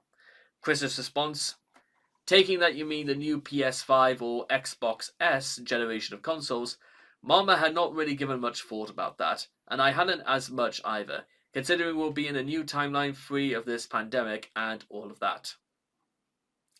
Doesn't really answer the question, so thanks, I guess, Chris. During the jail saga.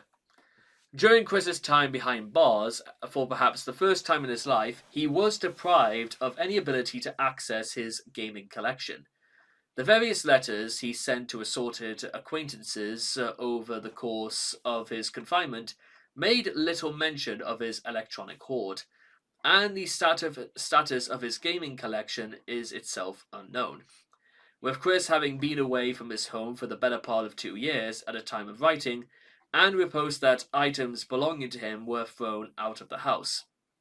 There is every likelihood that the games and consoles he cherished so dearly and intended to pass down to his children have either been simply sold off, given away, or tossed into a landfill. What a sorry end. However, in an apparent bid to make the most of his newly found freedom after his release in March 2023, he was swift to visit a local Walmart and purchase another Nintendo Switch, according to an eyewitness account. This account was swiftly corroborated by others who posted images of Chris's online activity. Images that paint an unsurprising picture. Since his new acquisition, he has wasted little time catching up on games he has missed. Pokemon is front and center as ever, as screenshots of his playtime hours and tweets he has posted suggest that he has purchased at least 4 games within the franchise since leaving jail. This was clarified on the 26th of February 2024 when he posted photos of his entire timeline on a console library to Twitter, confirming that since his release he has purchased Pokemon Legend Arceus, Shining Pearl, and Scarlet, despite insisting that he wouldn't even play the latter until his own imaginary Pokemon games are released. With the possibility of new Pokemon Snap also being a post-jail acquisition, he has also purchased several other titles that were released while he was behind bars, including but not limited to Metroid Dread, Sonic Frontiers, Superstars, Colors Ultimate, and Life is Strange Remastered, as well as True Colors. Assuming these were bought from standard marketplaces, and assuming standard Switch gaming prices, Chris has either had to spend anywhere from $40 to $60 on each of these titles alone, to say nothing of acquiring an assortment of indie releases. In total, Chris has spent somewhere around $1,500 on Switch games, not including the Switch itself. Since his release from jail, however, raising the total spent to over $3,500. More curiously, his PSN profile has spotted as being active online after years of silence in August 2023, showing that he was dabbling with the demo version of Street Fighter VI on a PS5, despite Chris stating on a November 2023 livestream that he does not own a PS5. Compared to his Switch usage, however, his passion for the PlayStation still appears to have been simmered. Since his time in jail, he has only half-heartedly experimented with a new Vocaloid games, before appearing to settle on using a PS4 as another way to play Minecraft. What a surprise, another offender on Minecraft. Brilliant. Chris uploaded a number of images in late 2023 detailing the interior of his new house in Big Island, Virginia. The two of them feature a shelf containing several games for multiple consoles. From this image, it can be seen that alongside his Switch and PS4, he still owns an Xbox One and a PS3, both possibly collected from his old home. In addition, the games on the lowermost shelf appear to be for the PS Vita from their boxes. The shelf space they take up suggesting that Chris has significantly expanded the number of games he owns for it. Whether or not the PS Vita he has is the same one he acquired in 2012 is unknown. Even so, this nevertheless shows that even after time away from his electronic stash, time in which self-reflection could have been carried out in, and which he could have sworn himself to spending only in moderation, Chris is still entirely capable of flushing away hundreds of new consoles and games, still more than willing to pony up vast sums of money in support of his passions. Even in the face of an extremely uncertain future, old habits die the hardest. At least, always for Chris. And the only thing to note is just PSP skins and everything else. And you'll see by now, ladies and gentlemen, but just how far we've come in this whole little revitalization. Because so far we've done a 1, a 2, a 3, a 4, and a 5. So really, there's only like 2 to 3 more of these major articles to go. And we could also focus our time on a little bit more of the more nuanced material. But I guess you could say for now, it's game over. And I'll be seeing all of you guys again next time. Take care, and bye-bye for now.